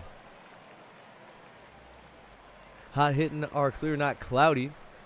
Ball way inside, does not flinch, will take a walk on 4 pitches. Sneck, big swing and a miss. There's out number 1.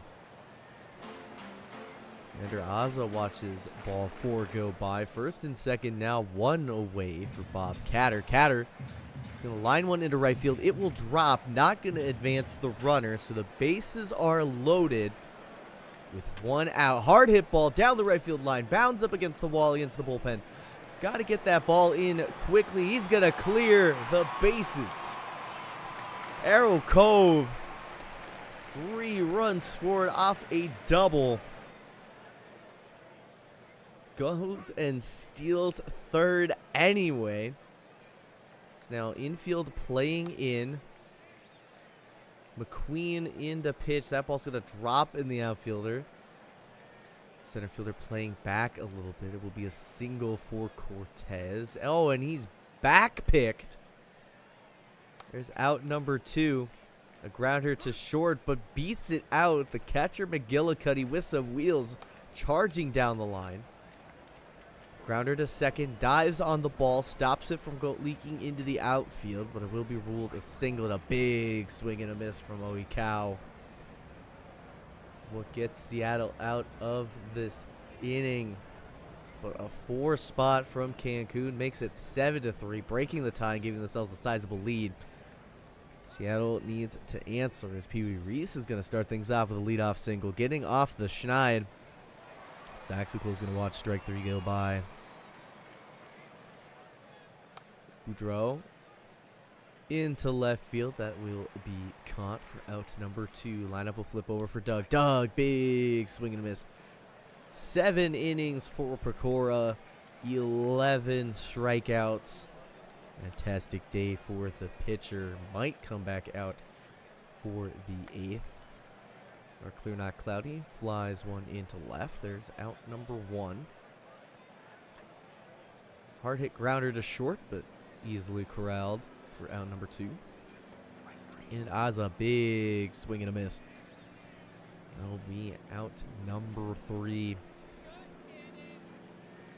We will move to the 8th inning. Seattle down 7-3. Looking to get things rolling. Ground out to the first baseman is what leads off this inning. Wellerman issued a walk. That'll be the day for Pecora as Rockford Cotswold will take the mound, gets a strikeout on Becker. That brings up Slamdolf. Slamdolf. That one will drop into left field. It's a 2-out single. A walk issued to Allard. Bases are loaded. Pee Wee Reese. Reese. That ball into right, but it will be caught. Just couldn't split the fielders. Leaves the bases loaded. Runs on.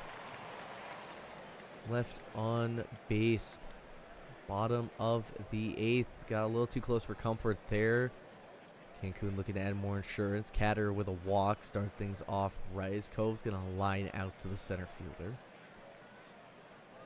Cortez, hard hit ball over a leaping third baseman. Hits against the left field wall. Bringing it in is the relay. It'll be a double. Filtapaldi in to pitch. Infield playing in, but that ball's going to get down in front of the right fielder. Good throw in prevents that second run from coming across.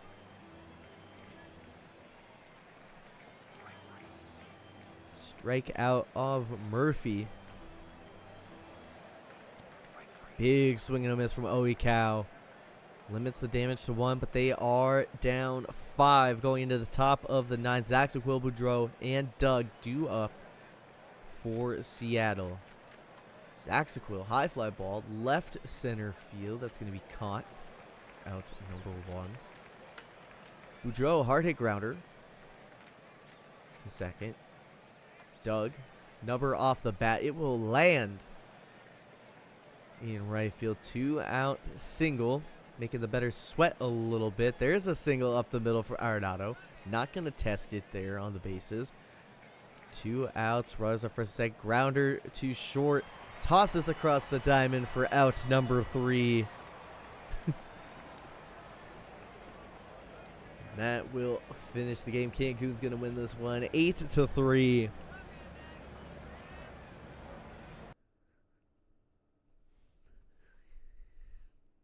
And the under 1. Oh, that would have been a great bet, but unfortunately everybody started to pile up.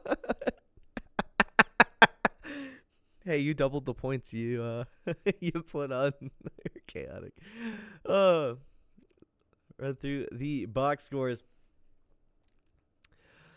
For Seattle, everybody gets on base at least once in this game. Multi-hits coming from Doug and Arenado, each with 2.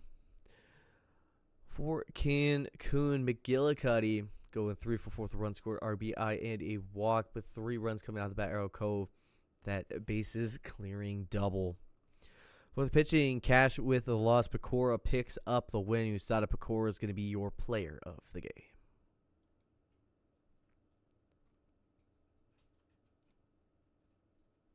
Boise Raptors took on the Toronto Pathfinders in a game where Boise won 10-7. Toronto's offense was led by Dawson III, who got a 2-hit, 2 RBI game. They were backed up very nicely by Alou, who had a 1-hit, 3 RBI game. Boise's answer was Johnston with a 2-hit, 3 RBI game, Ziegler with a 1-hit, 3 RBI game, and Bubbs with a 2-hit, 1 RBI game. Home runs this game came on the Toronto side from Alou and Dawson, with Boise answering back with Ziegler. Your pitching matchup was Benico versus Joe, with Benico getting the loss, Joe no decision. The win goes to PKVS, and your player of the game was Jeff Hopkins.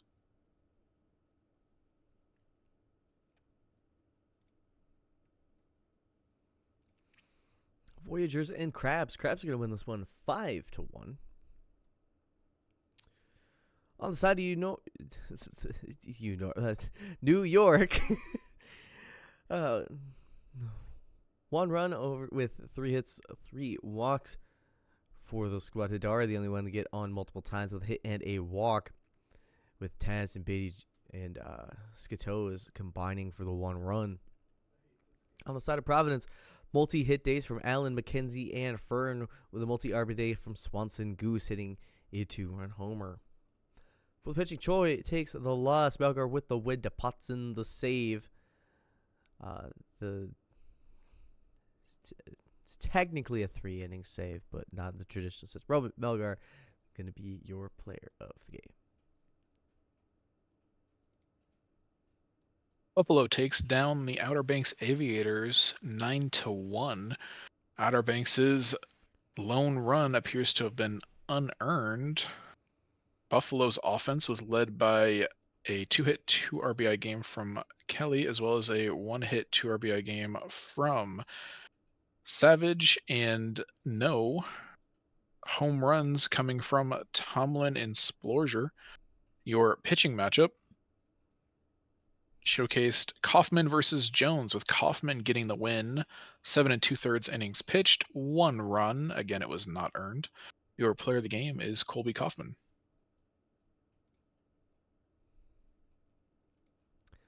Vandals are going to win over the Slots 12-1 with back-to-back 4-inning efforts of the first and second.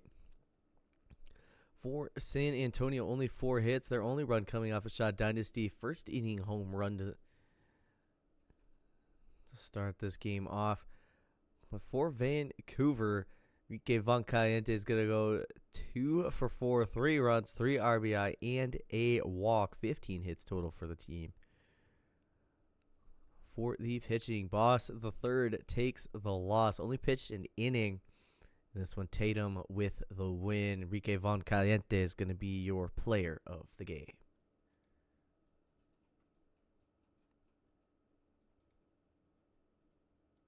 The Death Valley Scorpions take down the New Orleans Rougarous in a 4-0 shutout. Death Valley's offense was led by a 1-hit, 3 RBI game from Essence, as well as a 3-hit, 1 RBI game from Lamborghini.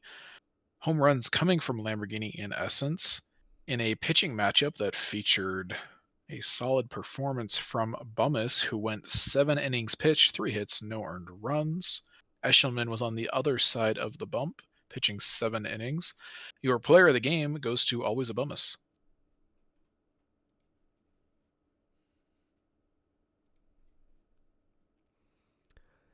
Indianapolis going to snatch this game away for the Space Rangers. 6-4 the final. 2 runs in the 9th inning to seal the deal after giving up the lead in the 7th. More Indy, 3 for 4 to 8 with a run scored, 2 RBIs from Sean Carcrash, with D. Fernandez going 2 for 4, 2 RBIs, and 2 runs scored. For Lunar Base, Scotty Sterling goes 3 for 5. The run scored, 2 RBI. The other multi-hit day from Sting Eucliffe. For the pitching, both starters taking no decisions. This one, McFlourish with the blown save, Ball with the win. Iceman takes the loss. Bubbles, starter for Indy, is going to be your player of the game.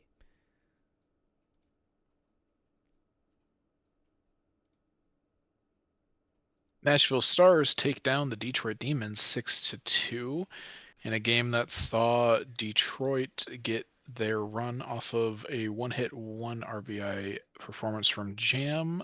This game also featured 1 unearned run on the side of Detroit. Nashville's offense saw a 2-hit game from Sakudo, 2-hit from Nash DeVille, as well as a 2-hit, 3 RBI game from Love. This game saw home runs from Love and Judge, helping propel Nashville to that victory. The pitching matchup was a head-to-head of Ziegler versus Otani.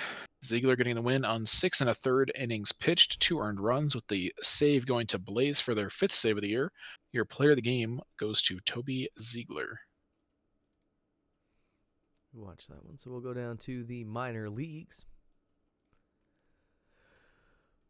Little extra inning action as Amarillo Armadillo is going to beat the Louisville Lemurs 4-3 in 10.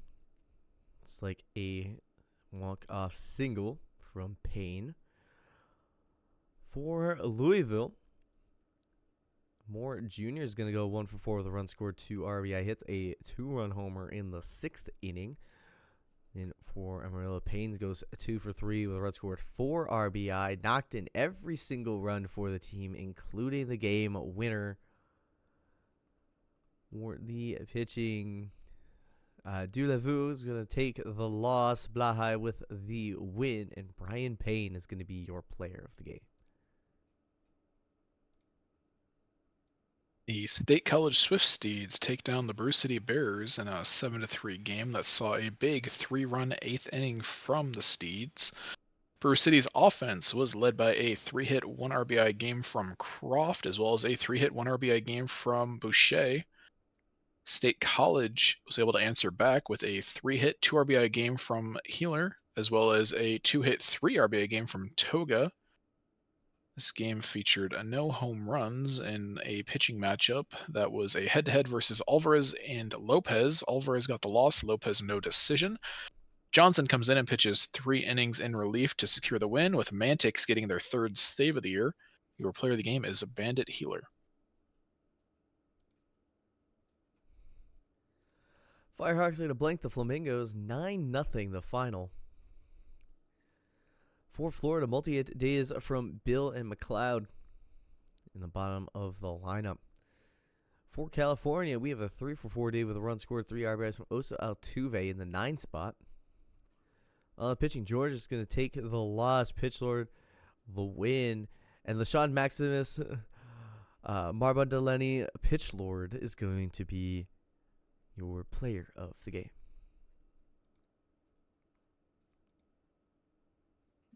The Anchorage Wheelers take on the Chicago Kingpins in a game that saw the Wheelers winning 3-1 in a pitching duel.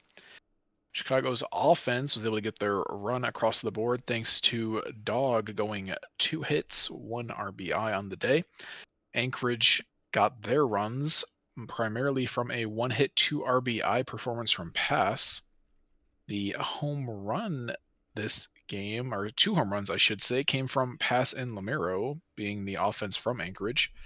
The pitching duel was a head-to-head matchup between Wiggins and McGoatface, with McGoatface getting the win after 5 innings pitched, 1 earned run. Save goes to Dick on their 8th save of the year, and your player of the game is Goaty McGoatface.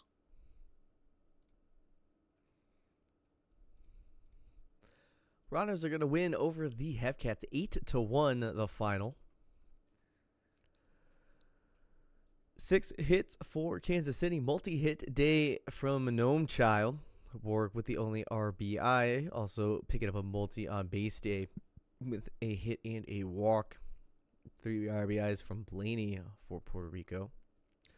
Dion the second is going to take the loss. Jean-Jacques Francois Jacques Jean is going to take the win in this one, their first of the season. And Jean-Jacques Francois Jacques Jean is going to be your player of the game. All right. Just want to apologize to all the Florida Flamingos out there. you have one more chance. I have completely co-host cursed us. Oh man, don't worry, you got one more shot. Yeah, to make it right. Otherwise, I assume the locker room is not going to be happy with you at all. Yeah. All right.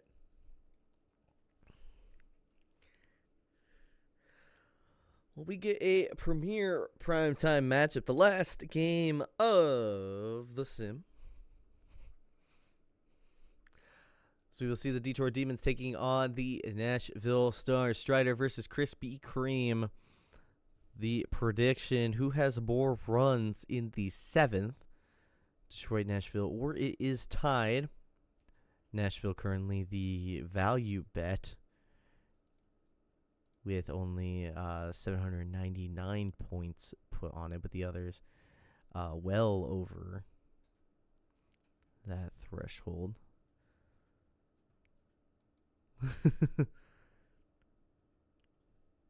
All right. Well, this is our last stream game of the day, our last game of the day in general. Primetime number 4. And then we will get this index uploaded and send y'all on your way. But let's get things rolling. We got Maple Dogwood leading off against Krispy Kreme. Let's get this one rocking and rolling. Beautiful day in Nashville, as we will see Maple Dogwood pop one up on the infield. Third baseman's going to call for it. There is out number 1. Hard hit ball past the diving second baseman. It's a single for Leonidas Ruiz. Fowler Jr. watches strike 3 go by. There's out number 2. Biff Slamis. That ball's going to get into the gap all the way up against the wall. They got to get the ball in quickly. But it's going to be an RBI double from Slamis. Advances to third on the throw. Gets Detroit on the board. Going to ground out to short. It's going to end this top of the inning. But Detroit gets on the board first. Setting the tone here in this matchup. Sakudo going to lead things off. Watches strike 3 go by on the outside. Brings up Nash DeVille. DeVille is going to watch strike 3 whiz by. Slider well placed. Shawnee Cove pops one back behind the infield. Second baseman ranges out there. Will make the catch. There's 1, 2, 3 go the Stars. Lou Williams going to lead things off for Detroit. Oh, and a dive by the shortstop. Saves a hit. Ground ball to the third baseman just underneath the glove. As Ham's going to turn that into a double. The ball's going to get away from the catcher. Jam's going to move to third. So runner on third as that ball is up the middle. It will be a single for Revichon. Dunkin' Donuts will go down swinging. Lineup flips over for Dogwood, who will take a walk. So first and second, 2 outs for Ruiz. Watches strike 3 go by. Strikeout number 3 for Cream leaves 2 runners on. To prevent any more damage, needing an answer here. Bottom of the second, Mo Love, hot hitter. He's going to fly out to left. Hayden Andrews Jr. Big cut and a miss for strike 3. 43 1/4 is going to get a single up the middle. Hopefully getting off that cold streak there.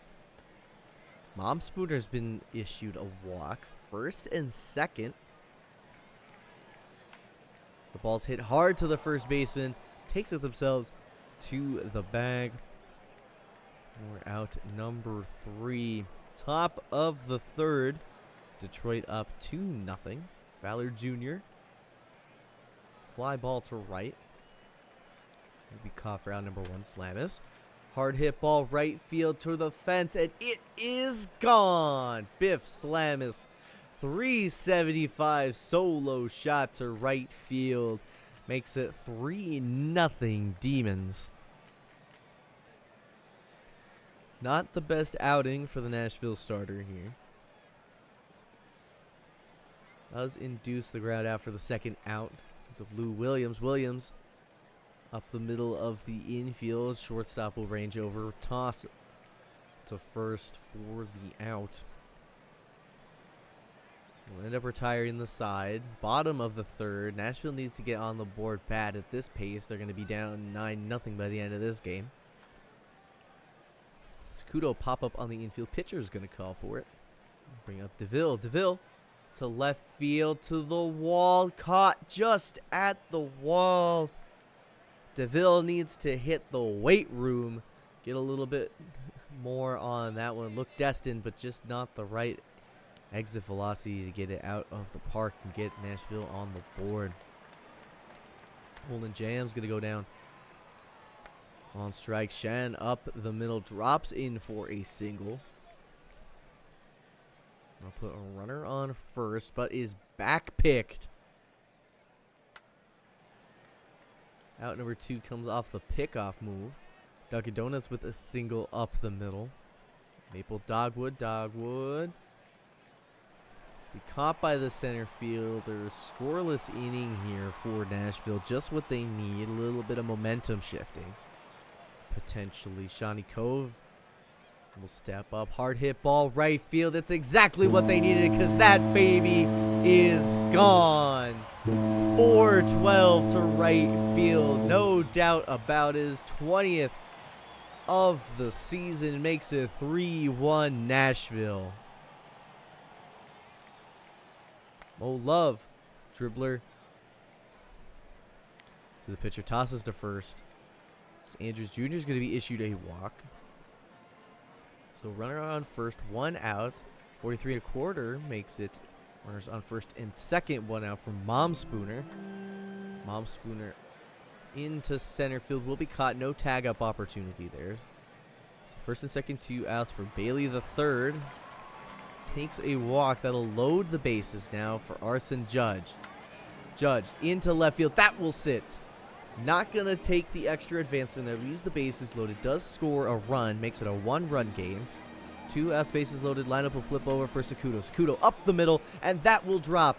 Not going to send the runner despite 2 outs, but that will tie the game. Solo home run and a couple bases loaded hits. Big swing and a miss from DeVille. We'll get Strider out of the jam, but Nashville's answering back here. 3 runs, bottom of the 4th. Detroit losing a little bit of momentum there. Going to start off grounding out to the second baseman. A grounder to short will be out number 2. Hot hitter Biff Slamis steps in. Not going to want to deal to the dangerous hitter. And then just issue a walk. Dollarson, fly ball into right field. There is out number 3. Scoreless inning here for Detroit as we head to the bottom of the 5th. Hunter, take it over. Well, the 5th, Nashville will have their 3, 4, 5 hitters up as Cove goes down swinging to lead things off. Love will now step up to the plate on a hot streak, batting .328 on the season. And goes opposite down the left field line for what they're going to try to stretch out to be a double, and they do. That is going to be a runner on second, 1 away, as Andrews Jr. steps to the plate and flips him to the left field. The left fielder makes a nice running catch on that to keep it from becoming an issue. 43 1/4 then goes opposite field down the left field line as well for an RBI 2-out double. And that'll give Nashville a 4-3 lead as Mom Spooner comes up to the plate. 2 outs, runner on second as a pitching change for the Demons.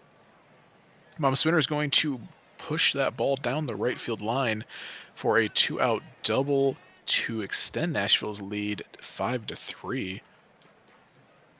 And now Bailey the third will come up looking to continue the 2-out rally with a ball flipped over the shortstop's head into shallow left field. That'll be an RBI single as Nashville continues a 2-out rally. The number 9 hitter Judge will step to the plate and go down swinging. That'll end the inning for Nashville, but not before they do jump out to a 6-3 lead on some clutch and timely hitting from the bottom of the lineup. Detroit will look to answer back with their 6, 7, 8 hitters coming up as Williams starts the inning off with a strikeout. Up next will be Jam, batting .251 on the season. They'll also go down swinging as Krispy Kreme looks to strike out the side.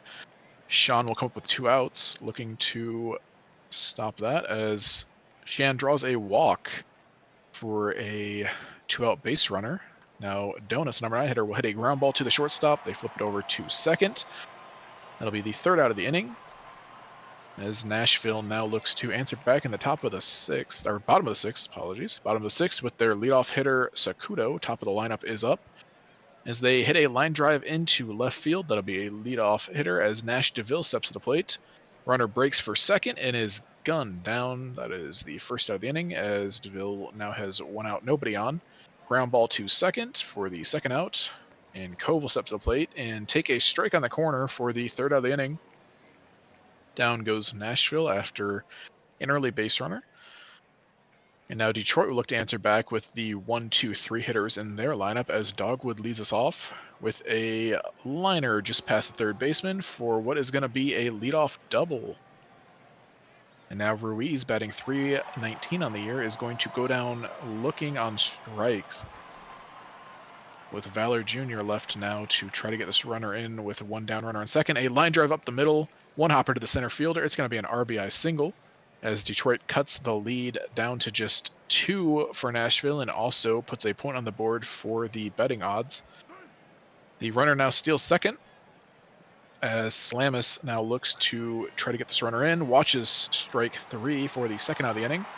Runner on second as Dollarson steps to the plate and hits a liner into right field. Do they send the runner? They do. The throw comes in. It is not in time. That is 2 runs across the board for Detroit in the 7th inning, drawing the game down to a 1-run deficit. Runner on first as Williams steps to the plate, and a leaping catch by the third baseman ends the inning, as Nashville hangs on to their lead going to the bottom of 7th. It does line up for a very interesting prediction here for the channel, as Love will lead things off with a grounder up the middle, fielded cleanly by shortstop for 1 away. Andrews Jr. will follow that up with a single past the shortstop. Runner on first, 43 1/4 will now step up. And line one into right, as Nashville's looking to get a little rally here going. Runners on first and second, 1 away from Momspooner. Goes down swinging, and now it is up to Bailey III to see who is going to win this bet. As they hit a ball into right field, right fielder runs in, catches it on the run to end the inning. We go to the top of the 8th, Detroit down by 1 with their number 7 hitter leading us off. Jam receives the pitch, takes ball 4 for a walk. Shan will now come up to the plate with 1 runner on. Hits a hardline drive towards the left center field gap. However, the left fielder steps over and catches it for out number 1. And then Donuts will strike out for out number 2. The leadoff hitter, Dogwood, will line out to second base for out number 3. They get the early base runner, but don't manage to move them over, as Nashville in the bottom of the 8th will now look to try to extend their lead heading into this 9th, as Judge goes down swinging for out number 1. Sakudo will now step to the plate, receives the pitch, ground ball to the first baseman, out number 2. Now DeVille will hit a high fly ball to the center fielder, looks to get under it, and does in fact catch it cleanly. 1-2-3 goes Nashville as we head to the top of the 9th. Detroit down 1, looking to keep this game alive. Good news for them is they have their 2, 3, and 4 hitters up, as their number 2 hitter Ruiz hits a ground ball up the middle, but the shortstop manages to make a good play out number 1, as Valor Jr. hits a hard line drive down the right field line. 1 hops off the wall. Round second, goes for third, and is throwing out at third. Got Grady trying to make the hero play. A great throw from the outfielder. And you really kind of feel it now, because Slamus just got a single, so that's going to put a runner on first with 2 away as Dollarson looks to extend the game. High fly ball carrying to center field, over the center fielder's head. They field it, throw it in. Runners trying to go home, and they make it home. That is going to tie the game now. Runners on second, 2 away, as Detroit has a gutsy 2-out performance. Now Williams will strike out, so we will now be going to the bottom of the 9th with a tie game. Nashville looking to end the game now and avoid extra innings, as they have lost what was at one point a 3-run lead. Good news for them is their number 3 hitter Cove leads off with a single past the second baseman. Runner on first for the number 4 hitter Love, who has 11 home runs on the year. As Love hits a line drive into left field, gets down in front of the left fielder. Runners on first and second, no one down for Andrews. Andrews will swing and miss at strike 3, out number 1. 43 1/4 now comes up, and is going to watch a pitch on the corner, expertly placed by the pitcher. 2 down for Momspooner, and strike 3. So after getting into a tough pitching jam, they managed to get 3 quick strikeouts, and we are now going to extra baseball here. as the bottom of Detroit's lineup will lead us off here with the number 7 hitter Jam striking out for out number 1. Shan will now step up to the plate and go down swinging for out number 2, as Donuts looks to try to put some pressure on here and start a 2-out rally. It's a hard line drive into right field. The right fielder takes about 3 or 4 steps over to the right, catches it cleanly. 1, 2, 3 go the Demons. And now Nashville, with their number 8 hitter set to lead off the inning, looks to try to end this in extras as Bailey III hits a high fly ball into shallow right field. Right fielder makes the catch. Judge will follow that one up with a high fly ball to left field back towards the warning track, but shallow and caught by the left fielder for out number 2. And then Sakudo hits a high fly ball to left field, carrying to the wall, but out at the warning track. And that will be out number 3. As we head to the 11th with the top of the Demons order, 1, 2, 3, set to lead us off. Dogwood hits a hard line drive into right field. The right fielder manages to track it down for out number 1. As Ruiz then hits a hard line drive to center field off the center field wall. Center fielder throws it in, but not in time. That'll be a double, 1 away for Valor Jr., who goes down swinging. That is 2 outs with a runner on second. Up to the plate comes Slamus, batting .324 on the year. Nashville will intentionally walk them to face Dollarson. And a pass ball is going to advance the runners to second and third. So then they give the intentional walk to Dollarson. Bases loaded, playing with fire here in the top of extras. As they pitch to Williams, who hit the fly ball to right field. They're going to get away with it, but in a situation where it's the top of extra innings, and a hit could have brought in 2 or 3 runs and really made it tough for them. They managed to make a good strategic move and get through the inning. Nash DeVille will lead off the side of the inning for the Stars with a ground ball that he beats out. Runner on first, no one away for Cove, who flies out to center. Now Love steps to the plate, flips one over the infield for a 1-out single. Runners on first and second, and now a hit has a chance to end it as Andrews steps to the plate. Gets it past a diving first baseman. Do they send the runner? They do. The throw is in, and it is late as Nashville walks it off in the 11th inning. And a very exciting end to the game. You saw some defense, you saw some offense, you saw some pitching, and you even saw some managerial skill at work there. As we take a look here at the box score, you see Slamus with a 3-hit, 2 RBI game, Dollarson with a 2-hit, 2 RBI game on Detroit's side. Nashville pulling it out with really a performance across the board, as you see 7 runs spread across 7 different RBIs. Multiple hit games coming from Love, as well as 43 and a quarter. And you saw the big fly come from Slamus and Cove this game. Your initial pitching matchup was Strider versus Krispy Kreme. Now they're getting the decision since we did go to extras. Your win ends up going to the relief pitcher Blaze for their 4th win of the year. And your player of the game was Biff Slamus. And as we left that game, there was another game deep in extras. As long as it wasn't the Flamingos. It was like 14th inning, 1 run. Oh, it went 15. Okay, we'll get there when we get there. Voyagers and Crabs. Voyagers are going to win 13-1. A 5 spot in the 5th and a 7 spot in the 7th. For New York, 2 for 5 day, 2 runs scored, 5 RBI, and a walk from starting pitcher. Then on the side of Providence, 8 hits, multi-hit days coming from Alou, Fern, and Jolly, with Fern and Cove combining for the 1 run. For the pitching, Pete Wood's going to pick up the win, J. Dr. Jr. the loss, and the starting pitcher is going to be your player of the game.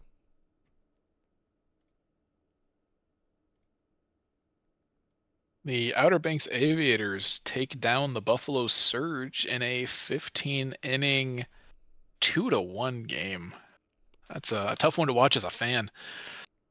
Outer Banks' offense managed to get their results thanks to a 3-hit, 1 RBI game from Garbanzo and a 2-hit, 1 RBI game from Khan. Buffalo's answer was Cadavra with a 1-hit, 1 RBI game. No home runs this game, just some good timely doubles, it looks like, to get their runs in. The pitching matchup was showcased by great performances from Ji Woo and Irons, who unfortunately don't get decisions, both giving up just one earned run each. The win ends up going to Porter for their third win of the year as the bullpen of Outer Banks just managed to outlast the bullpen of Buffalo. Your player of the game was Kim Ji Woo. Vandals are going to win over the Sloths 12-7. 8 spot at the bottom of the second. Uh, Basically sealed this one. For San Antonio, we have a 3-for-3 day, 2 runs scored, an RBI, and a walk from Don Marcus, hitting their 9th home run in the first inning. Then on the side of Vancouver, a 3-for-5 day, 1 run scored, 3 RBIs from Pierre Phillip. The big man, Danny Burgers, gets himself a triple. You'll love to see it. Considerations takes the loss pocket. With the win, Don Marcus is going to be your player of the game.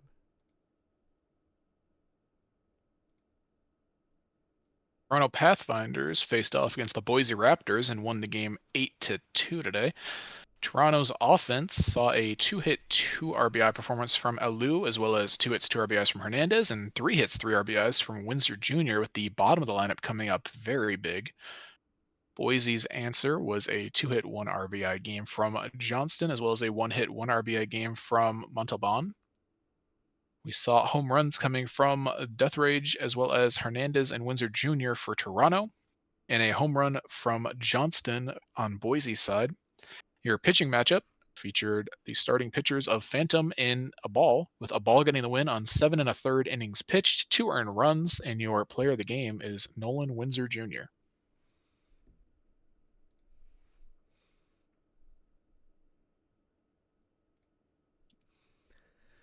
The Apex are going to win over the Space Rangers, blanking them 7-0, holding them to just 3 hits. For Indianapolis, 4-for-5 day, 3 runs scored, 2 RBI from Mark Southworth. On the side of Lunar Base, 3 hits, 5 walks, multi on base days from Rhino Leg and Sir Poe, each picking up a hit and a walk. For the pitching, Crane Pool with the win, Admin Duck the loss. Mark Southworth is going to be your player of the game.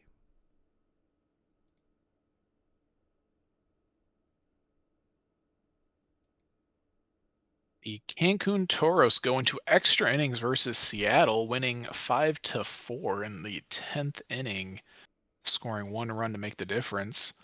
Seattle actually put up 3 in the 9th to force extra innings.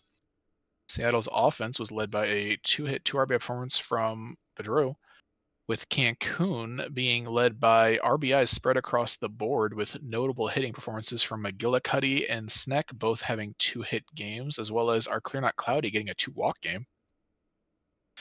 The big fly for Cancun was big this game, as Aza, Sneck, and McGillicuddy all went deep to help them get over the hump. Your pitching performance was a starting matchup between Montaigne versus Rivers. However, since the game went to extra, neither got a decision despite both getting quality starts, as Martini gets their 5th win of the year and the classic blow and save as well on 1 1/3 inning pitched. Your player of the game is Nova Montaigne.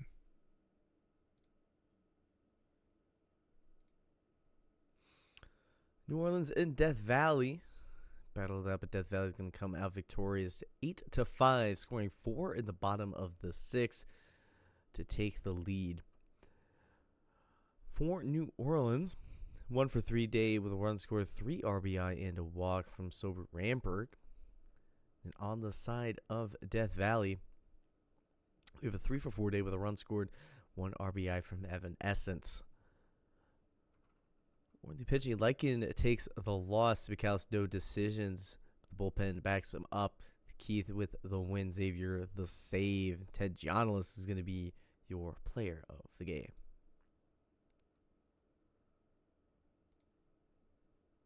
The Brew City Bears win 8-7 against the State College Swift Steeds, with Brew City's offense being lifted up by Croft, who had a 2-hit 3 RBI game, as well as Honcho with a 1-hit 2 RBI game.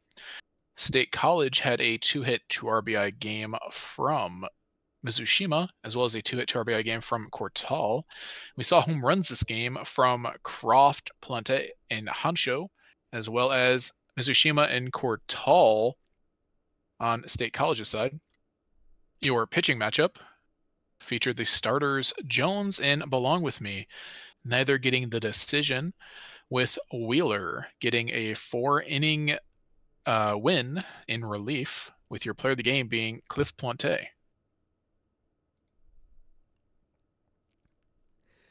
Amarillo is going to win over Louisville 11-8. For the Lemurs, 3 for 4 days, 2 runs scored, 3 RBI, and a walk from Dinker. For Amarillo, we have a 4 for 4 day, 2 runs scored, and a walk from Payne. George Braxton will take the loss. Quads no decision. Redder will take the win in relief. Jesse Dinker is going to be your player of the game. The Florida Flamingos win 1-0 over the California Firehawks. Took a minute this stream to get that win, but did pull it off. Jay Hawkins getting 1 hit, 1 RBI in the lone run of the game, coming up clutch for their team. As the pitching matchup featured an absolute pitching duel between Lore and Kirkpatrick. Kirkpatrick going 7 innings, no earned. Lore going 6 innings, 1 earned. The save goes to Falcon for their third of the year, with Jay Kirkpatrick getting player of the game.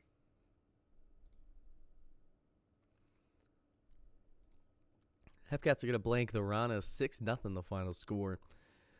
For Kansas City, Quincy is going to go 3 for 5, 2 runs scored, 3 RBI. With 3 walks taken by Levensky. Ends up with only 2 official at-bats. With pitching, Smidius with the win. Ribbit takes the loss. Robin Quincy is going to be your player of the game.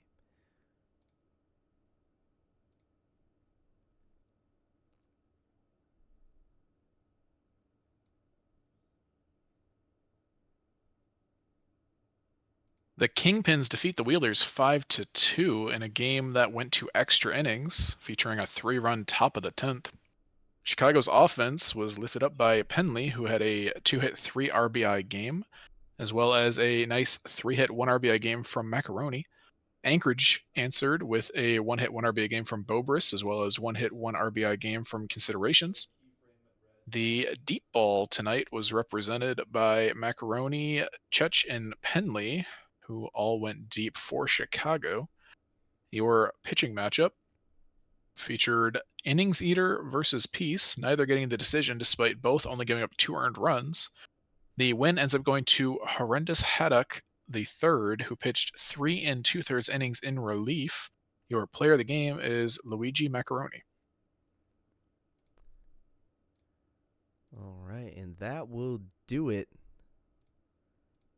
for our sim today. So go ahead and hit the old scary execute button. And as always, as this file does its lovely upload, we like to do a little Ask the Booth. So, I guess how's your experience been kind of joining the co-hosting scene? I hope it's been all right. Yeah, no, it's been great. I think this was the either 4th or 5th stream I've co-hosted. Each time gotten to ride shotgun with a different host, and everyone's been fantastic. So no, it's been a great experience. Tonight was a little rough watching the Mingos struggle, especially considering I think we played 7 or 8 games tonight. So Yeah. little painful, and each game was kind of lost in a different way, which adds to it. But Mingos are still having a good year, so I can't complain. And I have no doubt we'll figure things out. But yeah, no, the league's been great. This is my second full season now, and it's awesome to see the turnout. Like I know yesterday's stream I think had 200 people in it, so it's just a ton of support. Cool to see. Yeah, we get a lot of raids and give them to uh a lot. So kind of the OTP community is pretty tight knit around here. I mean, people like the drops, but I know there's a fair few people who have joined from seeing these streams too. As far as the Ask the Booth, how many Enoch alts do we have at the booth tonight? I plead the fifth on that one. Who's to say we aren't all Enoch alts? Let's be real. I thought you missed the memo on that. It's just Enoch, just the entire entire way. But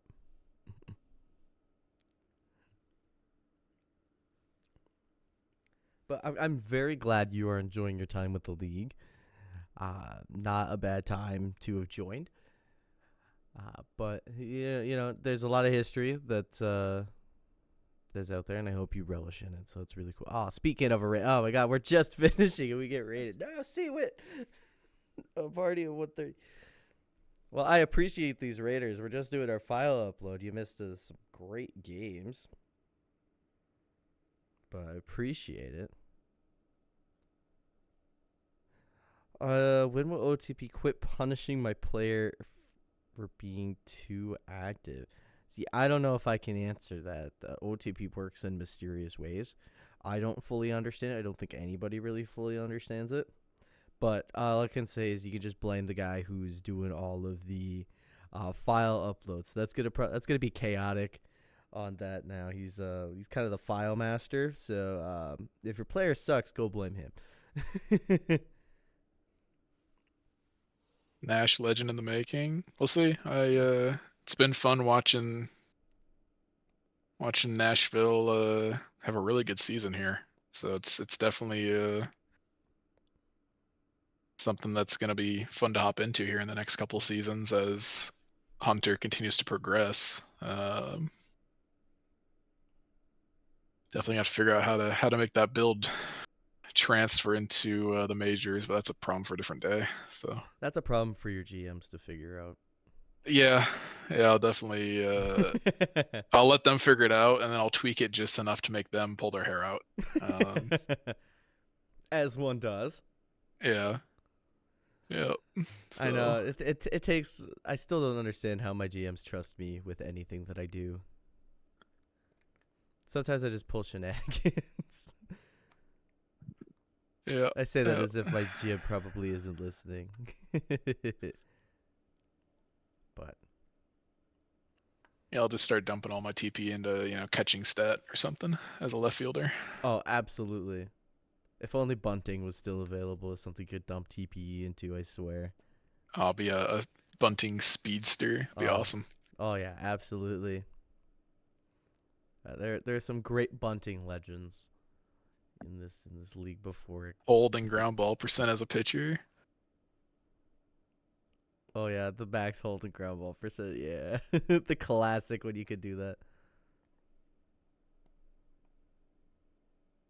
So what is that? Just you let him get a ground ball single and you pick him off at first. Yeah, well, you get a lot of ground balls, so it's like double play central. So it's like if somebody gets Yeah. on, it's just like Yeah. whatever, Either that or you could somehow combine the weird mixed stat of throwing 100-mile-an-hour heaters with also having a ridiculously high ground ball percentage. Because that's a real thing that exists. Not in the league, but like in IRL terms. There are pitchers who are like power that. sinker pitchers. Yeah. Not even power sinker. Well, I guess technically power sinker. You could technically call it. I guess technically it's half a sinker, but yeah. Yeah. Hey Tita, your player had a mediocre day, but you ended up with the game-winning hit on the only game you guys won. Yeah. So I hit mean, a home run in the 1-0 victory. So it's like I wouldn't between you complain and the about that. pitcher who got the shutout, that's He also did well in the stream game too, so it's like that's just you can blame the rest of your team. They didn't step up.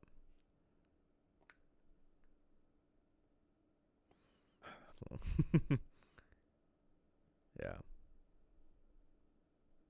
I mean, I guess the bright side is, despite going 1-6 or 1-7, we still have a like 26-20 record. So Oh yeah, T didn't blame him. we Absolutely, yes. we had the games to, yeah, no, 100%. I Because you Like were I in the said, if booth, we lost that you last bungled game, I it. was retiring from streaming. Yeah, if you would have sold out the last game and let us lose, this was gonna be my last stream because the caster curse, man, it's a real thing. It's rough. Yeah, I think I pass it on to every person I have with me, just a little bit, at least for their first stream. I've been known to be sitting uh in on tons of caster curses, particularly when I used to be a GM. It was awful. Yeah. It's the worst. But hey, still winning record. We'll see how that turns out at the end of the day. Yep. But as far as the schedule looks, let me go pull it up real quick. We have, I believe it's Lumo on Saturday for the All-Star rosters. That is at 2 o'clock Eastern. So Saturday, January 11th. And then Monday at 9 Eastern is the Home Run Derby with it's Tim G. And then AJ takes the All-Star stream with you on mic there on Tuesday. So that's the next Yep. 3 Sims.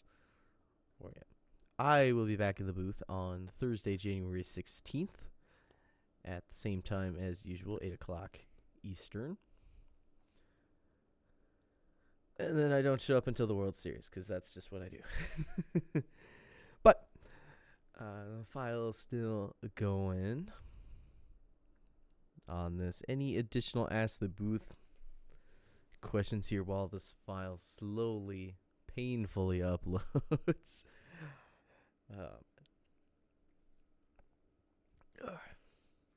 Gotta chug through all those extra inning games we had. Oh, there were so many extra inning games this sim. Yeah, I I don't know was I why. was I don't getting know what ready it for that was. last game to go a lot I know deeper than it did. it felt like a little too many than normal. Like you get extra inning games every once in a while, but it felt like there was a lot. And some of them were even pretty deep. I know there were a couple that went to the 15th inning, like 13th innings and stuff. A Me and bunch of them AJ ended had in one 10. Tuesday that went. It was either 20 or 21 innings, and it featured Ooh. a 10-run 18th inning that forced a 19th inning. Uh, that forced? Yeah, it was 5 runs from the top inning and then 5 runs to answer in the bottom. How? Yeah, it's just, and those were the only runs scored in the extra innings until the walk off. Oh, man. Thankfully, it wasn't a streamed game, but That would have been so brutal it to was sit through.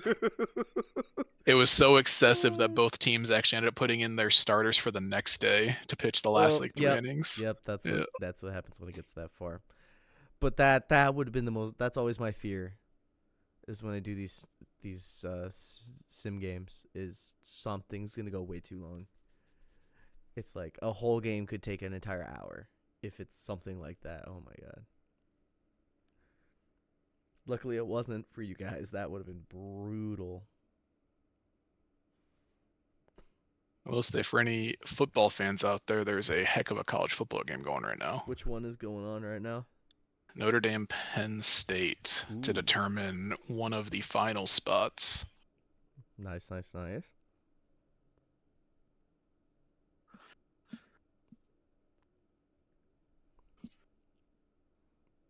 Yeah.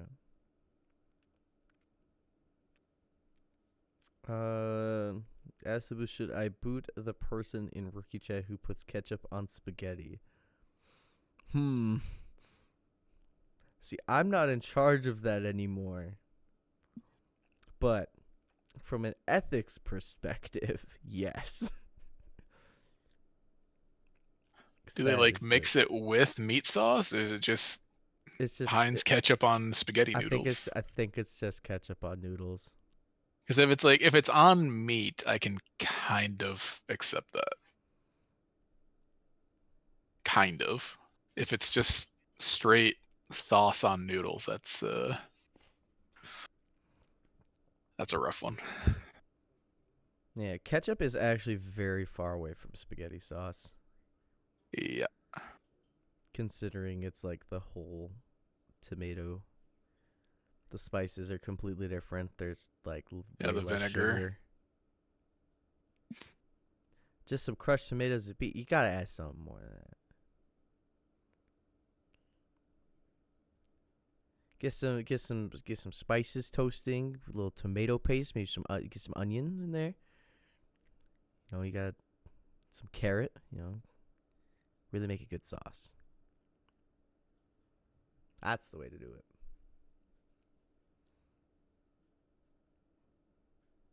If you can make your stuff from scratch, definitely do it. I made ranch from scratch. I cannot do store bought anymore. It has cursed me.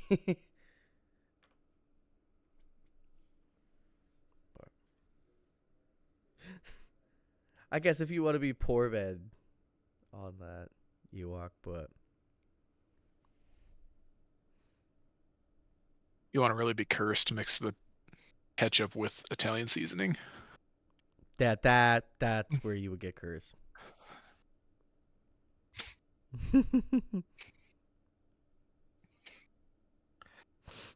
Not a phase of the lifestyle. Look, Yeah, well, the poor boy lifestyle isn't for everyone, but if you can make it work, all the power to you. I just am not a big fan of ketchup in general, but that's just a me thing.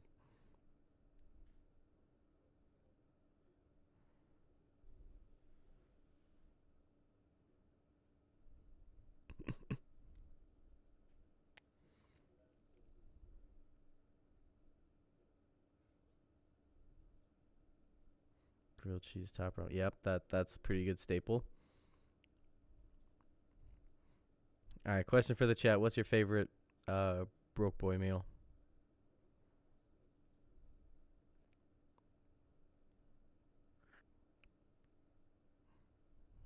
Because a lot of people got some crazy food like I think like crazy food. I don't know. the 99-cent ramen. Yep. Spam rice and eggs. Yep.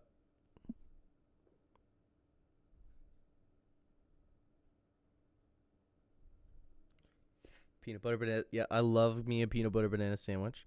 Even I better mean, if you toast it or like grill it, like a grilled cheese. Ooh. just a good hot dog, I guess. The classic microwave hot dog. Yep, yep. The classic microwave hot dog, Yeah. and then if you're out of a bun, you use a slice of like white bread. Oh yeah, classic. Yeah. So if we're talking poor boy meal, yeah. Yeah. Ooh, hot dogs and the mac and cheese. That's a pretty good one. It's underrated. It's Yep. it's it's even better if you turn the hot dog to look like an octopus. So you like cut it a little bit with like tentacles, boil it. Yep. Yep. Yep. Yeah, because a poor boy meal doesn't mean you can't put in some extra effort, you Okay, know? I have questions. Why are we putting chili on a peanut butter and jelly sandwich? I'm just asking. Where are you from and is this normal? Uh,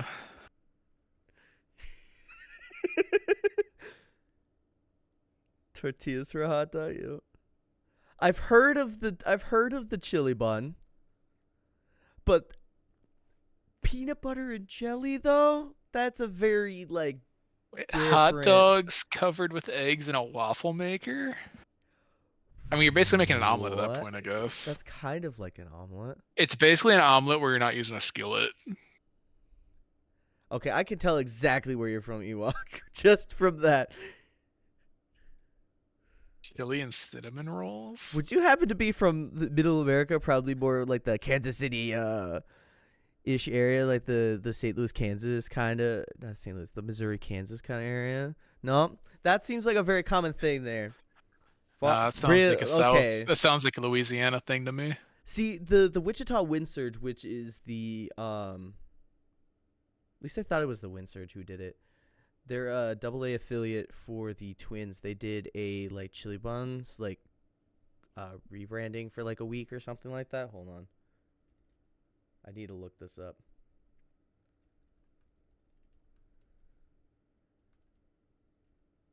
Okay, he's saying he got the recipe from his girlfriend from Nebraska. That's not too far off from Missouri. Yeah, that is not too far off. But Yeah, the Wind Surge, the chili buns. Look them up. That's actually like a really good. I'll say like a little bit of cinnamon and chili can be good, so I can kind of see how that could work out. Yeah, it's like I feel like that's not the worst thing, Washington? but Okay. Washington. Okay. Yeah, see, that explains it. There was a source right from the heart, right from Middle America. That's where this stuff comes from. I am also the person who enjoys,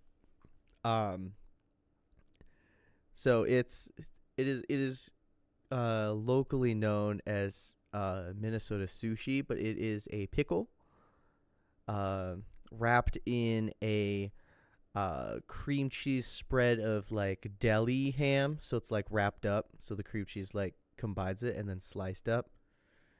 Like that's the most like wacky broke boy snack, I guess. Like my current I'm not sure broke how I my feel current about my that current one. broke boy meal is spam over butter noodles. Mixing ham, cream cheese, and a pickle. I feel like Yep. it's So you activating like take my so you take a fight or piece of flight deli ham or response. corned beef or whatever it is. My family always use corned beef, and you put a spread of cream cheese, just plain cream cheese over it, and then you wrap the pickle in the like cream cheese spreaded ham, and you slice it so it looks like a sushi roll. I Yeah. cannot explain it further. It just is, and it is Yeah, that one good. activates my fight or flight response. That's, You know what? I'm glad. yeah. I'm not a big pickle guy in the start, so like Okay. that plus cream cheese just does not sound great. And then I mean ham's ham, so Yeah.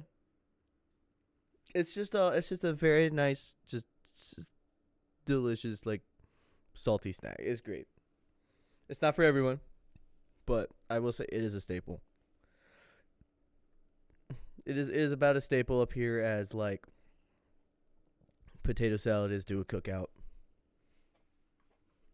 or like a or like some good like it's like if like baked beans at a barbecue place type of thing. It's one of those things. It's I like can't believe you're comparing that to baked beans and okay. potato salad at cookouts. Well, I'm just saying like You're it's comparing very common. American traditional staples to It's a more pickle of the sushi roll, occasion, but man. that it's only typically at like some sort of like at the cookout or the potluck is when that tends to show up. You Uh-huh. don't just have it for any reason. You Okay. can. Fair enough. It's actually a really good like low carb snack as well. Or you can just wrap if you like pickles, you can just wrap them in meat and just eat it. And it's like, oh, it feels like you're cheating on a Yeah, diet that or I could something. see. I could see just like pickles and ham. I think it's Yeah, the cream cheese the that's cream getting me. cheese does it. Okay, I think understandable. so. That's fine. I think it's just the cream cheese combined with a pickle is just kind of wild. You know what? Try it sometime. I will not. I will leave all that supply of pickles and cream cheese I to will you and find you and I will your deliver kin. it to you on a silver platter. Just be like, here you go. Godspeed. All right. Index should be uploaded. Let me go double check. Um Yeah, it is the 20th in the sim. We did it. All right, there we go. Sim is uploaded. Index is good. I will tell the people that the index is uploaded.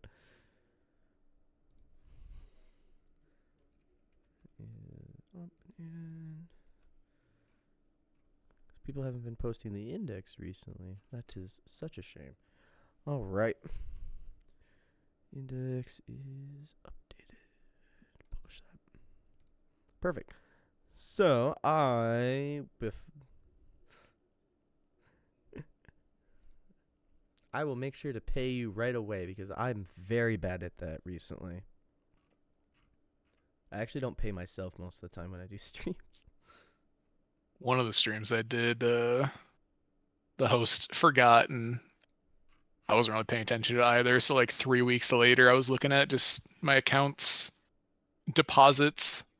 I was like, huh, pretty sure I did a stream like 2 weeks ago. I It just reached out to the host and was like, hey, did we ever get the money for that? And he's like, oh no, shoot. It's one of those things that you just kind of forget. I mean, I can see that. I think Whoopsies. like we ended up talking for like 30 minutes after the stream, Yeah. so he gets sidetracked.